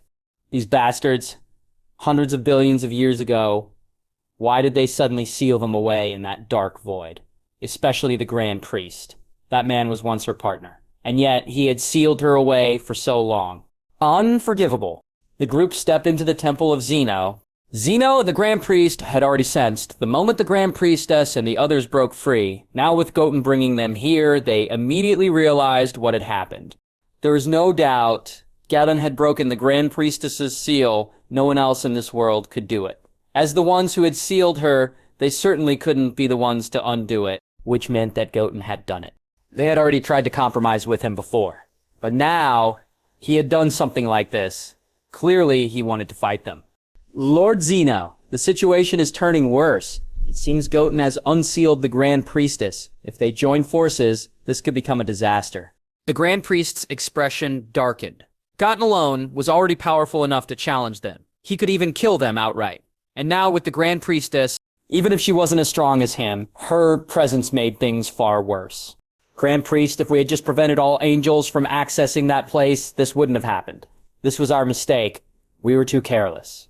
Zeno's face twisted with frustration. Of course, he wasn't worried about the Grand Priestess. No matter how strong she was, she could never be his match. If he had sealed her once, he could destroy her completely now. What truly worried him was Goten. If the Grand Priestess sided with Goten, and they joined forces, then both he and the Grand Priest might be doomed. As Zeno and the Grand Priest looked grim, Goten and the Grand Priestess entered the hall. The moment she laid eyes on Zeno and the Grand Priest, fury ignited in the Grand Priestess' expression. Billions of years ago, she and the Grand Priest had been partners. The angel family had once lived carefree lives, but then Zeno had appeared, shattering their peace. The Grand Priest had chosen to serve Zeno, abandoning their kind. When she had tried to resist, Zeno and the Grand Priest had sealed her away without hesitation. Now, all her children had become nothing more than servants to Zeno and the Grand Priest. The once proud angel family had been reduced to mere caretakers for the gods of destruction. To her, those so-called gods of destruction didn't deserve angelic service. That betrayal, above all else, fueled her hatred for the Grand Priest. Mr. Goten, didn't you leave before? Why have you returned to Zeno's temple? Do you have some advice for us? Zeno frowned. Goten's presence made him uneasy. He always felt that this mortal was a threat to his rule. And worst of all, Goten had the power to actually do something about it. If he wanted to, he could probably kill both him and the Grand Priest in an instant. Aha, I did leave before. But the Grand Priestess wanted me to bring her here, so I did. Goten spoke lightly, as if discussing something trivial. Of course, to him, it was insignificant, but to Zeno and the Grand Priest, it was anything but. Their expressions darkened. Grand Priestess, why didn't you just stay where you were? We were comrades once. That's the only reason I sealed you instead of killing you. Now you dare trespass into Zeno's temple? Do you want me to erase you completely? The Grand Priest's cold gaze locked onto her. He had spared her once out of respect for their past. But now, she had the audacity to return with an outsider. This was unforgivable. You bastard! If I don't teach you a lesson today, I'll never be able to rid myself of this hatred. The Grand Priestess clenched her fists, seething with fury. She still remembered how indifferent he had been when sealing her away. And now he dared to act so righteous. Seeing his face filled her with disgust. Stop joking. You weren't my match hundreds of millions of years ago. Do you really think you can stand against me now? If you keep causing trouble here, I won't hesitate to erase you. Before Lord Zeno and I lose patience, you'd better leave. The Grand Priest's tone was filled with contempt. Of course, he believed himself to be more than capable. Zeno had just warned him about Goten's strength, but he didn't believe that a mere mortal could stand against his true angel form. In terms of raw power, he was stronger than even Zeno. How strong could a mortal possibly be? What a speech, Grand Priest. That smug look on your face reminds me of some unpleasant memories, so I've decided to give you a little lesson. Seeing the Grand Priest's cold indifference, Goten recalled the same expression from before. The man's arrogance hadn't changed one bit. Looking at him made Goten angry. In that case, it was time to teach him a real lesson. Don't get carried away, mortal. Just because Lord Zeno values you doesn't mean you can be so arrogant. Do you really think you can defeat me? Let me tell you, in all the universes, no mortal has been born who can challenge me. Grand Priest's cold tone rang out as he responded to Goten's words. Their tolerance had only made this guy more complacent. Did he really think he and Zeno feared him? He was just a mortal, not worth their concern. Oh, looks like every Grand Priest is the same, so full of themselves. Since that's the case, I'll show you what despair truly is. If you want to end up like the Grand Priest from my timeline, I'd be happy to oblige. Goten spoke indifferently, watching the Grand Priest before him. He reminded him too much of the one from his own universe, spouting the same words. Even if the Grand Priestess hadn't asked, he would still teach him a lesson. And if the Grand Priest truly sought death, then Goten would be more than willing to grant his wish. Grand Priest, don't provoke him. I can feel that you are no match for him, Zeno suddenly interjected. From the moment they first met, he had sensed the unfathomable depth of Goten's power. Lord Zeno, I know this guy is dangerous. But we, as the highest gods in this universe, can't allow ourselves to be humiliated like this. And I refuse to believe he's stronger than us. Grand Priest gritted his teeth. He knew Goten was strong, but to speak to them like this was unforgivable. And the fact that the Grand Priestess dared to rely on Goten for support only fueled his anger. She needed to understand that her so-called backing was meaningless. As his words fell, a powerful silver flame erupted from Grand Priest's body. In an instant, his silvery white hair was tied back, his frail body transformed into a muscular form, and a pair of sky-blue wings unfurled behind him. This was the true angel form of the Grand Priest. Father is getting serious. Can Mr. Goten handle this? The other angels watched with solemn expressions. To them, Grand Priest was invincible. Even the Grand Priestess had been unable to defeat him. A mortal standing a chance. Impossible. Arrogant mortal. You'll soon pay for your ignorance. Now in his ultimate form, Grand Priest's expression turned ice cold. His gaze briefly flickered toward the Grand Priestess. He had no intention of just dealing with Goten. The Grand Priestess was a threat. If she had remained sealed, perhaps he wouldn't have considered eliminating her. But now, he had no choice. Rulers could not allow obstacles to exist. Mr. Goten, Grand Priest is powerful in this form. How about we join forces? The Grand Priestess's voice rang out as she released an immense energy. Her transformation mirrored Grand Priest's purple wings spread behind her, her hair and pupils turning completely violet. She had the true angel form as well, but her strength was still below Grand Priest's. That was why she had been sealed for so long. The gap in power had been too great. No need! A guy like this? My strength alone is more than enough. Watching the Grand Priestess transform, Goten spoke casually. To him, Grand Priest was no longer a challenge. Even if he wished to kill him, it would take but a moment. Alright then, please be careful, Mr. Goten. The Grand Priestess could only nod. Though her warning was unnecessary, she, like everyone else, knew that in another timeline, Goten had already killed Zeno and the Grand Priest. Got nodded lightly. In the next instant, an overwhelming orange flame erupted from his body. His form shifted. His hair turned pure white, a single white bang falling over his forehead. His pupils became white, and a distinct V-shaped symbol appeared on his brow. This was Goten in his Super Saiyan White Omni God form. Even though this transformation was unnecessary to defeat Grand Priest, it served another purpose, instilling fear in Zeno and the Grand Priestess. He wanted them to abandon any lingering thoughts of challenging him. As his power flooded the universe, an unrelenting pressure filled the air. Such terrifying energy, so this is his true strength.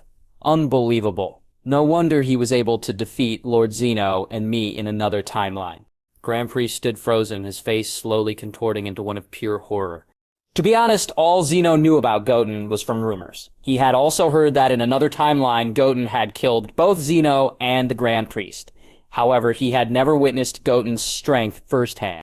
For so many years, no one had ever been his match. This meant that the Grand Priest had absolute confidence in his own power. But at this moment, the energy radiating from Goten was overwhelming. Just a trace of his aura made the Grand Priest feel an unprecedented sense of despair. He had never encountered such a powerful force before. He had never felt such crushing hopelessness. Why? I'm not his opponent at all. Damn it! How can this guy be so strong? The Grand Priest, who had been so confident just moments ago, now looked like a withered plant struck by frost. His entire aura collapsed in an instant. Even if he transformed into his true angel form, he wouldn't even be 1% of Goten's power. There was no suspense in this battle. He had no chance of winning. If they fought, the outcome would be clear. He would be killed. At this moment, both Zeno and the Grand Priestess wore expressions of shock and deep concern. Even they hadn't expected Goten's full strength to be this terrifying. Clearly, this was far beyond their level. What a terrifying power. Is this the strength of Mr. Goten? I can't believe someone in this world can be this strong. Twist and the other angels were completely stunned. None of them had ever imagined that someone could surpass both Zeno and the Grand Priest, let alone by such a vast margin. The expressions of shock and fear on Zeno and the Grand Priest's faces made it evident how powerful was Goten. The two guards behind Zeno were frozen in place, completely dumbfounded. They didn't dare make a move. They had already been erased by Goten's power before. If they acted now, it would be a death sentence. Without Zeno's command, they didn't dare to move a muscle. Just as everyone stood in stunned silence, Goten moved. His body vanished in an instant, like a ghost. In the next second, he was in front of the Grand Priest. Then, he threw a punch, a direct hit to the Grand Priest's stomach. Neither the Grand Priest nor Zeno had time to react. Boom. Wow. With a low crashing sound, a mouthful of blood sprayed from the Grand Priest's mouth. He clutched his stomach as his body bent forward like a shrimp, then collapsed onto the ground, vomiting uncontrollably. The power gap between them was simply too vast. Even though Goten had used only a fraction of his strength, 1/10,000th, it was still enough to seriously injure the Grand Priest. After vomiting several times, the Grand Priest reverted to his normal form. Clearly, he no longer had the strength to maintain his true angel state. This guy, with just a single punch, he completely incapacitated the Grand Priest. He's even stronger than I thought. I don't know if getting involved with him is a blessing or a disaster. The Grand Priestess looked at the defeated Grand Priest, struggling on the ground. Her emotions were complicated. Logically, she should be happy to see him in such a state. But now she realized that dealing with someone like Goten was far too dangerous. From the way the fight played out, it was clear that Goten could have killed the Grand Priest instantly if he wanted to. This also meant that even Zeno was no match for Goten. Mr. Goten, let's stop here. The Grand Priest was reckless just now. I will make sure to punish him later. I hope you don't take this matter to heart. We never intended to be your enemies. Seeing the Grand Priest lose all combat ability after a single attack, Zeno had no choice but to lower his pride and address Goten respectfully. If this conflict continued, it was highly likely that both he and the Grand Priest would perish here today. Under these circumstances, he had no option but to submit. You don't need to worry so much, Zeno. I'm not interested in killing you anymore. The Grand Priest was just too arrogant, so I decided to teach him a lesson. Seeing Zeno's serious expression with traces of fear, Goten spoke calmly. In fact, seeing their fearful expressions made him feel even more satisfied. Gave him a greater sense of accomplishment. Now that Zeno had backed down, there was no need to kill them. After all, they were the rulers of an entire dimensional universe. If they were truly eliminated, the balance of the universe would be thrown into chaos. Without any real deterrence, powerful evil beings would slaughter mortals without restraint. Then, that's good. Hearing that, Goten had no intention of killing them. Zeno finally relaxed a little. Mr. Goten, let's end things here. You've already punished the Grand Priest, and we've seen enough. Let's go. The Grand Priestess didn't want things to escalate any further and quickly spoke up. In truth, she didn't care much about the Grand Priest's life or death. What concerned her was the possibility that Goten would go on a killing spree. If he did, they would all be in danger. Seeing the Grand Priest so humiliated today, she knew it was time to end this. Are you sure about that? We had a deal. I helped you teach the Grand Priest a lesson. In return, you promised to take me out of this place. I hope you keep your word. If you break it, your fate will be even worse than the Grand Priest's. Goten glanced at the Grand Priestess and spoke in a calm, steady voice. Despite how flat his tone was, the Grand Priestess still shivered. Yes, I understand, Mr. Goten. She quickly nodded. Fortunately, she did possess the ability to travel between timelines. In that case, quickly fulfill your promise and take me out of here. Goten said flatly.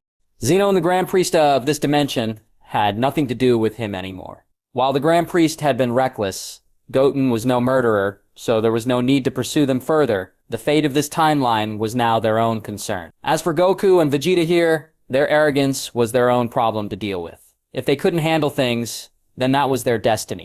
A few minutes later, Goten and the Grand Priestess left Zeno's temple. Alright, send me back to my own timeline now. I hope you can, otherwise I won't forgive you so easily, Goten said, his tone still calm. But the Grand Priestess could hear the underlying threat in his words. If she failed to return Goten to his timeline, she might truly meet her end. The scene of him effortlessly defeating the Grand Priest still echoed in her mind. If he could take down the Grand Priest so easily, then eliminating her would be no trouble at all. Moreover, after being sealed away for so long, her strength had yet to return to its peak. Relax, Mr. Goten. I will definitely send you back to your timeline. But I have one request. Would you consider it? The Grand Priestess suddenly asked. What request? Whether I agree or not depends on my mood, Goten replied, turning to her. He could have refused outright, but his curiosity was piqued. What kind of request could she possibly have? Mr. Goten, you've seen what happened today. We went to Zeno's temple together and taught the Grand Priest a lesson. If you leave now, Zeno and the Grand Priest may turn against me. So I want to ask you, can you take us to your timeline? Don't worry, we won't cause trouble, and we don't have the strength to do so anyway. The Grand Priestess said seriously. So they had escaped Zeno and the Grand Priest control with Goten's help. Once he left, they could still be sealed away again. The safest option was to stay by Goten's side. As long as they remained with him, neither Zeno nor the Grand Priest would dare act against them, no matter which timeline they were from. After hearing this, the angels behind her were clearly confused. Why would their leader make such a request? The Grand Priestess had always been independent, so why choose to follow Goten now? But it made sense. Goten possessed overwhelming power. Staying close to him was the best protection against Zeno and the Grand Priest. This was just like the saying among mortals. Standing in the shade of a great tree was always safer. Oh, you actually want to follow me? That's interesting. You are the Grand Priestess, after all. And from what I can tell, the angels under your command seem stronger than those under the Grand Priest. You have the ability to travel between timelines, so why follow me? Goten asked curiously, finally taking a closer look at her. He had no idea how many years she had lived, but her figure was alluring, and her face was exquisite. Whether in appearance or demeanor, she was undeniably the best he had ever seen. If she stayed with him as an angel maid or something similar, it wouldn't be bad at all. And aside from the Grand Priestess, there were also angels like Twist and the others. Maybe it's because I believe survival is easier with you, Mr. Goten. Even if we travel to another timeline, there will still be Zeno and the Grand Priest there, making it just as dangerous. To eliminate that danger, the best option is to stay and serve by your side, the Grand Priestess stated firmly. Goten stroked his chin, thinking for a moment before nodding. Well, since you want to follow me, then follow me. Your strength seems considerable. You might be useful in the future. After a brief hesitation, he agreed. Though the Grand Priestess wasn't as powerful as the Grand Priest, she was far stronger than most other angels. Having her around meant gaining a capable subordinate. Okay. Thank you, Lord Goten. Don't worry, we will prove useful, the Grand Priestess said quickly, nodding. At this moment, the arrogance and aloofness she had shown before were completely gone. Perhaps Goten's overwhelming strength had changed her mindset. Even her form of address shifted from Mr. Goten to Lord Goten. This was likely her way of expressing her submission. Alright, open the time-space portal, quickly. Let's return. Goten ordered. It had been too long since he left his timeline, and he wasn't sure if the Dragon Ball GT timeline still existed. He was growing anxious. His family and friends were there, after all. Understood. I'll do it right away, the Grand Priestess replied. As soon as she finished speaking, she unleashed her ki. Instantly, her aura surged dramatically, radiating the familiar energy of an angel. Though she wasn't as strong as the Grand Priest in his true form, she was far beyond an ordinary angel. At the same time, a pair of purple wings extended from her back. As her energy flared, a purple portal materialized before her. Lord Goten, let's go quickly. Even with my strength, I can't maintain the portal for long. And the situation on the other side seems bad, she said, with a serious expression. Got it. Goten nodded and leaped into the portal. The Grand Priestess and the angels followed closely behind. Soon everyone disappeared from this timeline. When they reappeared, Goten and the Grand Priestess found themselves in a world that looked utterly devastated. Everywhere they looked, ruins stretched across the landscape, shattered walls, deep craters, and broken buildings. It was as if the entire world had been through a cataclysm. Lord Goten, logically speaking, we arrived in the correct timeline. But why does everything look like this? The Grand Priestess asked, taking a deep breath. She couldn't help but feel uneasy. If Goten was displeased with what he saw, he might direct his anger toward her. It's fine, Goten said calmly. This might be the result of my battle with Zeno from before. The collapse of another dimensional universe could have caused ripples that affected this timeline as well. But thankfully, I can still sense some familiar ki. A smile formed on Goten's face as he concentrated. He could feel the energy of Bardock, Goku, Vegeta, Broly, Trunks, and even Krillin. Although Krillin had been turned into an android, which meant his ki should have been undetectable, Goten's current level of power was beyond normal comprehension. He could still sense the life force within him. In other words, we've successfully returned to your timeline, the Grand Priestess asked cautiously. The angels behind her also watched Goten closely. They had seen his power firsthand. If they had landed in the wrong place, there was no telling how he would react. But judging by his expression, they had arrived at the right destination. Yeah, we're home, Goten confirmed with a nod. He turned his gaze toward the ruined world around him. Then, with a mere thought, reality itself began to shift. The destruction started to reverse. Crumbling buildings reassembled, deep scars in the earth smoothed over, and the world rapidly restored itself to its original state. Goten had fully mastered the power of rules, destruction and creation intertwined. He was no longer just a warrior, he was a force of nature, a being beyond Zeno and the Grand Priest themselves. After only a few moments, everything was as it should be. Seeing this, the Grand Priestess and the angels behind her were astonished. But after what they had witnessed earlier, perhaps they shouldn't have been so surprised. Let's go, Goten said. Whoosh! In an instant, he vanished. The Grand Priestess and her angels followed closely behind. On Earth, Bardock and Goku were the first to sense Goten's return. That's Goten's ki. He's back. He's alive. The realization spread like wildfire. Excitement filled the air as the Z-Fighters Chi-Chi, Videl, Trunks, Krillin, and the others felt Goten's presence, especially Chi-Chi and Videl. Over the past few months, they had been clinging to hope, waiting for his return. Now finally, their prayers had been answered. Whoosh! In the blink of an eye, Goten appeared before them. Before he could say a word, Krillin lunged at him, wrapping him in a tight hug. "You brat, you really scared us to death," Krillin cried, tears streaming down his face. Snot and tears smeared across Goten's clothes, making him grimace. All right, Krillin. There are so many people watching, my mom and wife haven't even hugged me yet, and here you are stealing the spotlight," Goten joked. A warm, genuine smile crossed his face. The cold, ruthless warrior that had faced Zeno and the Grand Priest was gone. In his place was the Goten they all knew and loved. "Ah, sorry," Krillin laughed awkwardly, finally letting go. Keiichi and Videl wasted no time. Videl threw herself into Goten's arms, holding him as tightly as she could. To her, the past few months had felt like an eternity. There were times when she had nearly lost hope, especially when her father told her that Goten might never return. But now, he was here. "Shh, it's okay, Videl," Goten whispered, gently rubbing her back. "I'm back, I promised, didn't I?" The Grand Priestess and the angels watched the scene unfold in disbelief. Was this truly the same man who had terrified Zeno and the Grand Priest? The same being who could destroy an entire universe with a mere thought? Right now, there was no arrogance, no overwhelming power. Instead, there was warmth, love, and tenderness. A man who fought not for destruction, but for the people he cherished most. "So, Lord Goten has a softer side after all," the Grand Priestess murmured, finally understanding why he had been so determined to return.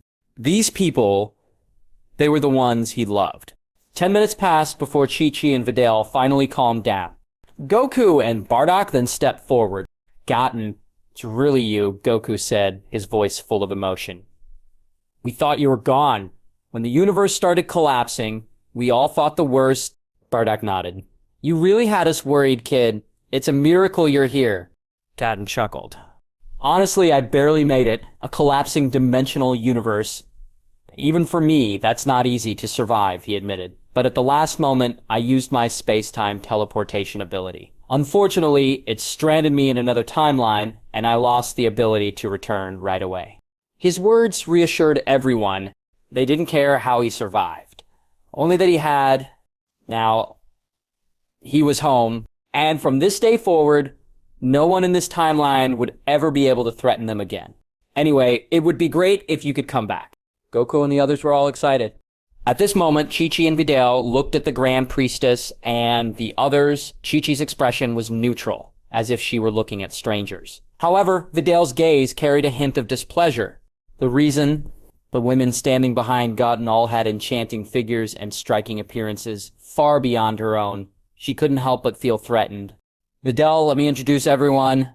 This is the Grand Priestess, and they are all angels. By chance, I got to know them, and they helped me return to this timeline. That's why I want to keep them here." Noticing Videl's expression, Goten quickly explained. After all, women could be suspicious. A brief introduction followed, and everyone got to know each other. Then Goten asked, "Dad Krillin, did anything important happen while I was gone? Or has anyone strong appeared?" His conflict with the Grand Priest and Zeno had been settled, and those beings no longer concerned him. However, they might still target his family and friends for revenge. Those who sat high above others wouldn't tolerate their divine power being challenged. They would retaliate at all costs. And since they couldn't take on Goten directly, his loved ones would be their easiest targets. Goten, now that you mention it, there really was a powerful guy. Even Dad wasn't a match for him. Goku said, after thinking for a moment. Just a month ago, someone who looked exactly like him had appeared. A Saiyan also named Kakarot. His strength was overwhelming. Even Bardock, who had reached the level of Super Saiyan White Omni-God, was defeated. That guy might not be as strong as Goten, but he wasn't far behind. Goten's eyes widened in surprise.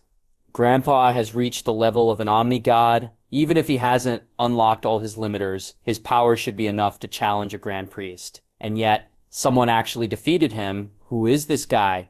The strength of an Omni-God was immense. Even without unlocking all limiters, Bardock should have been more than capable of handling a Grand Priest in true angel form. The thought that someone even stronger existed in this dimension was shocking. Goten, this guy looks exactly like Goku and calls himself Kakarot. According to him, he's from another timeline, and he came here specifically to find you, Krillin explained. They all vividly remembered the battle a month ago. Even Broly, who had reached Super Saiyan 5, and Bardock, as an Omni-God, were no match for him. Goku and Vegeta stood no chance at all. Based on their rough estimation, that guy's power might be on par with Goten's. What? Kakarot? Goten's face showed shock. He knew that name all too well. Goku's Saiyan name. If this person called himself Kakarot, it likely meant he was a version of Goku who had never come to Earth. A Saiyan from another timeline, and he had managed to defeat Bardock, an Omni-God, and Broly in his Super Saiyan 5 form. That was truly astonishing. I never expected someone that powerful to exist in this world, Goten muttered, excitement flashing in his eyes. To be honest, he was very interested in this Kakarot. If he had defeated Bardock, an Omni-God, then his power had to be beyond that level. Maybe he even surpassed Zeno and the Grand Priest. Speaking of which, that Kakarot is truly amazing. I really appreciate his character and strength. That's how a true Saiyan should be. Bardock suddenly spoke up. Goku was strong, no doubt about that. But he lacked the true domineering nature of a Saiyan. The Kakarot they had encountered, however, embodied everything Bardock had always wanted in a son. Immense power and an indomitable spirit. So, he really is an incredible warrior. I'd love to fight him, Goten said with a grin. By the way, what kind of transformation did he use during the battle? Did you notice anything? He was curious. If that guy had managed to defeat an Omni-God, then his form had to be something special. Regular Saiyan transformations wouldn't be enough to compare to Super Saiyan White Omni-God. To defeat an Omni-God, he must have reached a level beyond that. Gotten that Kakarot used the same form as us, the Omni-God form, but he had removed all of his limiters. In other words, his power might be equal to yours. Bardock explained. As for whether he has mastered the power of rules, I'm not entirely sure. His appearance was identical. His form was unmistakably that of an Omni-God. But unlike Bardock, he had completely unlocked his limiters, allowing him to achieve overwhelming power. And after he learned you weren't in this dimension, he went searching for you in other dimensions. If he doesn't find you, I believe he'll come back here again. Bardock added. Is that so? Now that really piques my curiosity. I can't wait to fight him. Goten clenched his fists, excitement burning in his eyes. It had been too long since he last met a worthy opponent. Maybe, just maybe, this Kakarot could give him the battle he had been craving. Alright everyone, enough standing around. Goten just got back, so I'm gonna cook a delicious meal to welcome him home, Chi-Chi suddenly said. Goten had been away for months, likely without proper food or rest. Now that he was finally back, she wanted to prepare a meal for him with her own hands. Yeah, Chi-Chi's right. Let's head home and talk there. Goku agreed. With that, everyone made their way back to the villa in high spirits. Once they were settled, Goten shared the details of his experiences after the timeline collapsed, giving everyone a better understanding of the Grand Priestess and the angels. However, Video still couldn't shake her unease whenever she saw the Grand Priestess. She felt that keeping her around was a potential threat, even if she couldn't explain why. Time passed quickly. The Grand Priestess, in a way, became a babysitter in Goten's household, spending her days happily playing with Gozen. The other angels also adapted to life on Earth, gradually settling in alongside Vados. 3 months went by without any major incidents, making Goten feel increasingly restless. Saiyans had battle coursing through their blood. It was their nature to fight, going so long without a real challenge left, and emptiness in their hearts. While they still trained together, mere sparring didn't satisfy them. In the training room, everyone was focused on improving their strength. Even though Goten had surpassed the limits of the entire dimensional universe, he never stopped training. After all, no one could guarantee they wouldn't encounter an even stronger opponent in the future. What's going on? That Kakarot still hasn't come looking for me, Goten muttered, stopping his training. He had assumed Kakarot would show up within a few days, yet months had passed without a trace of him. Was he giving up on their fight? If so, then the battle Goten had been looking forward to would never happen. What's wrong, Goten? You find these peaceful days boring too, don't you? Bardock approached, sensing his frustration. Yeah, Saiyan blood runs through my veins, and fighting is my instinct. This quiet life is dull, and I keep wondering, why hasn't Kakarot come yet? Goten admitted. Right now, Kakarot was the only opponent he looked forward to facing. Zeno and the Grand Priest were no match for him. Even the Grand Priest in true angel form and Zeno in Omnigod form couldn't challenge him anymore. That left Kakarot as his only real interest. If he had truly mastered the Omnigod form and unlocked all limiters, then he could be a worthy opponent. Goten, there's no need to wait. If Kakarot hasn't come to you, why not go to him? You've already mastered traveling through timelines. You can go to his dimension and find him instead. Bardock suggested with a smile. Goten's eyes lit up. You're right. Why didn't I think of that? If he won't come to me, then I'll go to him. Since the Grand Priestess is with me, I can always return here whenever I want. Thanks, Grandpa. There was no reason to keep waiting. If Kakarot wasn't coming, then Goten would take the initiative. He was eager for this battle, and there was no point wasting time and boredom. Ha! You were too caught up in waiting. All right, go, but don't stay away too long. Come back when you're done. Bardock laughed before returning to train Goku and the others. Goten, now resolved, left the training room and quickly found the Grand Priestess. Lord Goten, do you wish to travel to another timeline? With my abilities, I can take us there easily, she said, a bit surprised. Over the past few months, she had come to see how much Goten loved his family. Not long ago, he was desperate to return to them, and now he was choosing to leave again. She found it puzzling. First, I need to talk to Mom and Videl. After that, we'll go. I should be back in 3 to 5 days. Goten replied. Naturally, he had to inform Chi-Chi and Videl before leaving. The others could find out later. Though Chi-Chi and Videl were reluctant to let him go, they knew Goten was strong-willed. Once he made up his mind, nothing could stop him. In the end, they agreed to let him go. As Goten prepared to leave, a confident smirk crossed his face. Kakarot, I hope you're stronger than I imagined. Otherwise, I'll be disappointed. With those final words, the Grand Priestess and Goten vanished from the universe in a flash of light. The end. This marks the end of the series. Thank you for your support and love.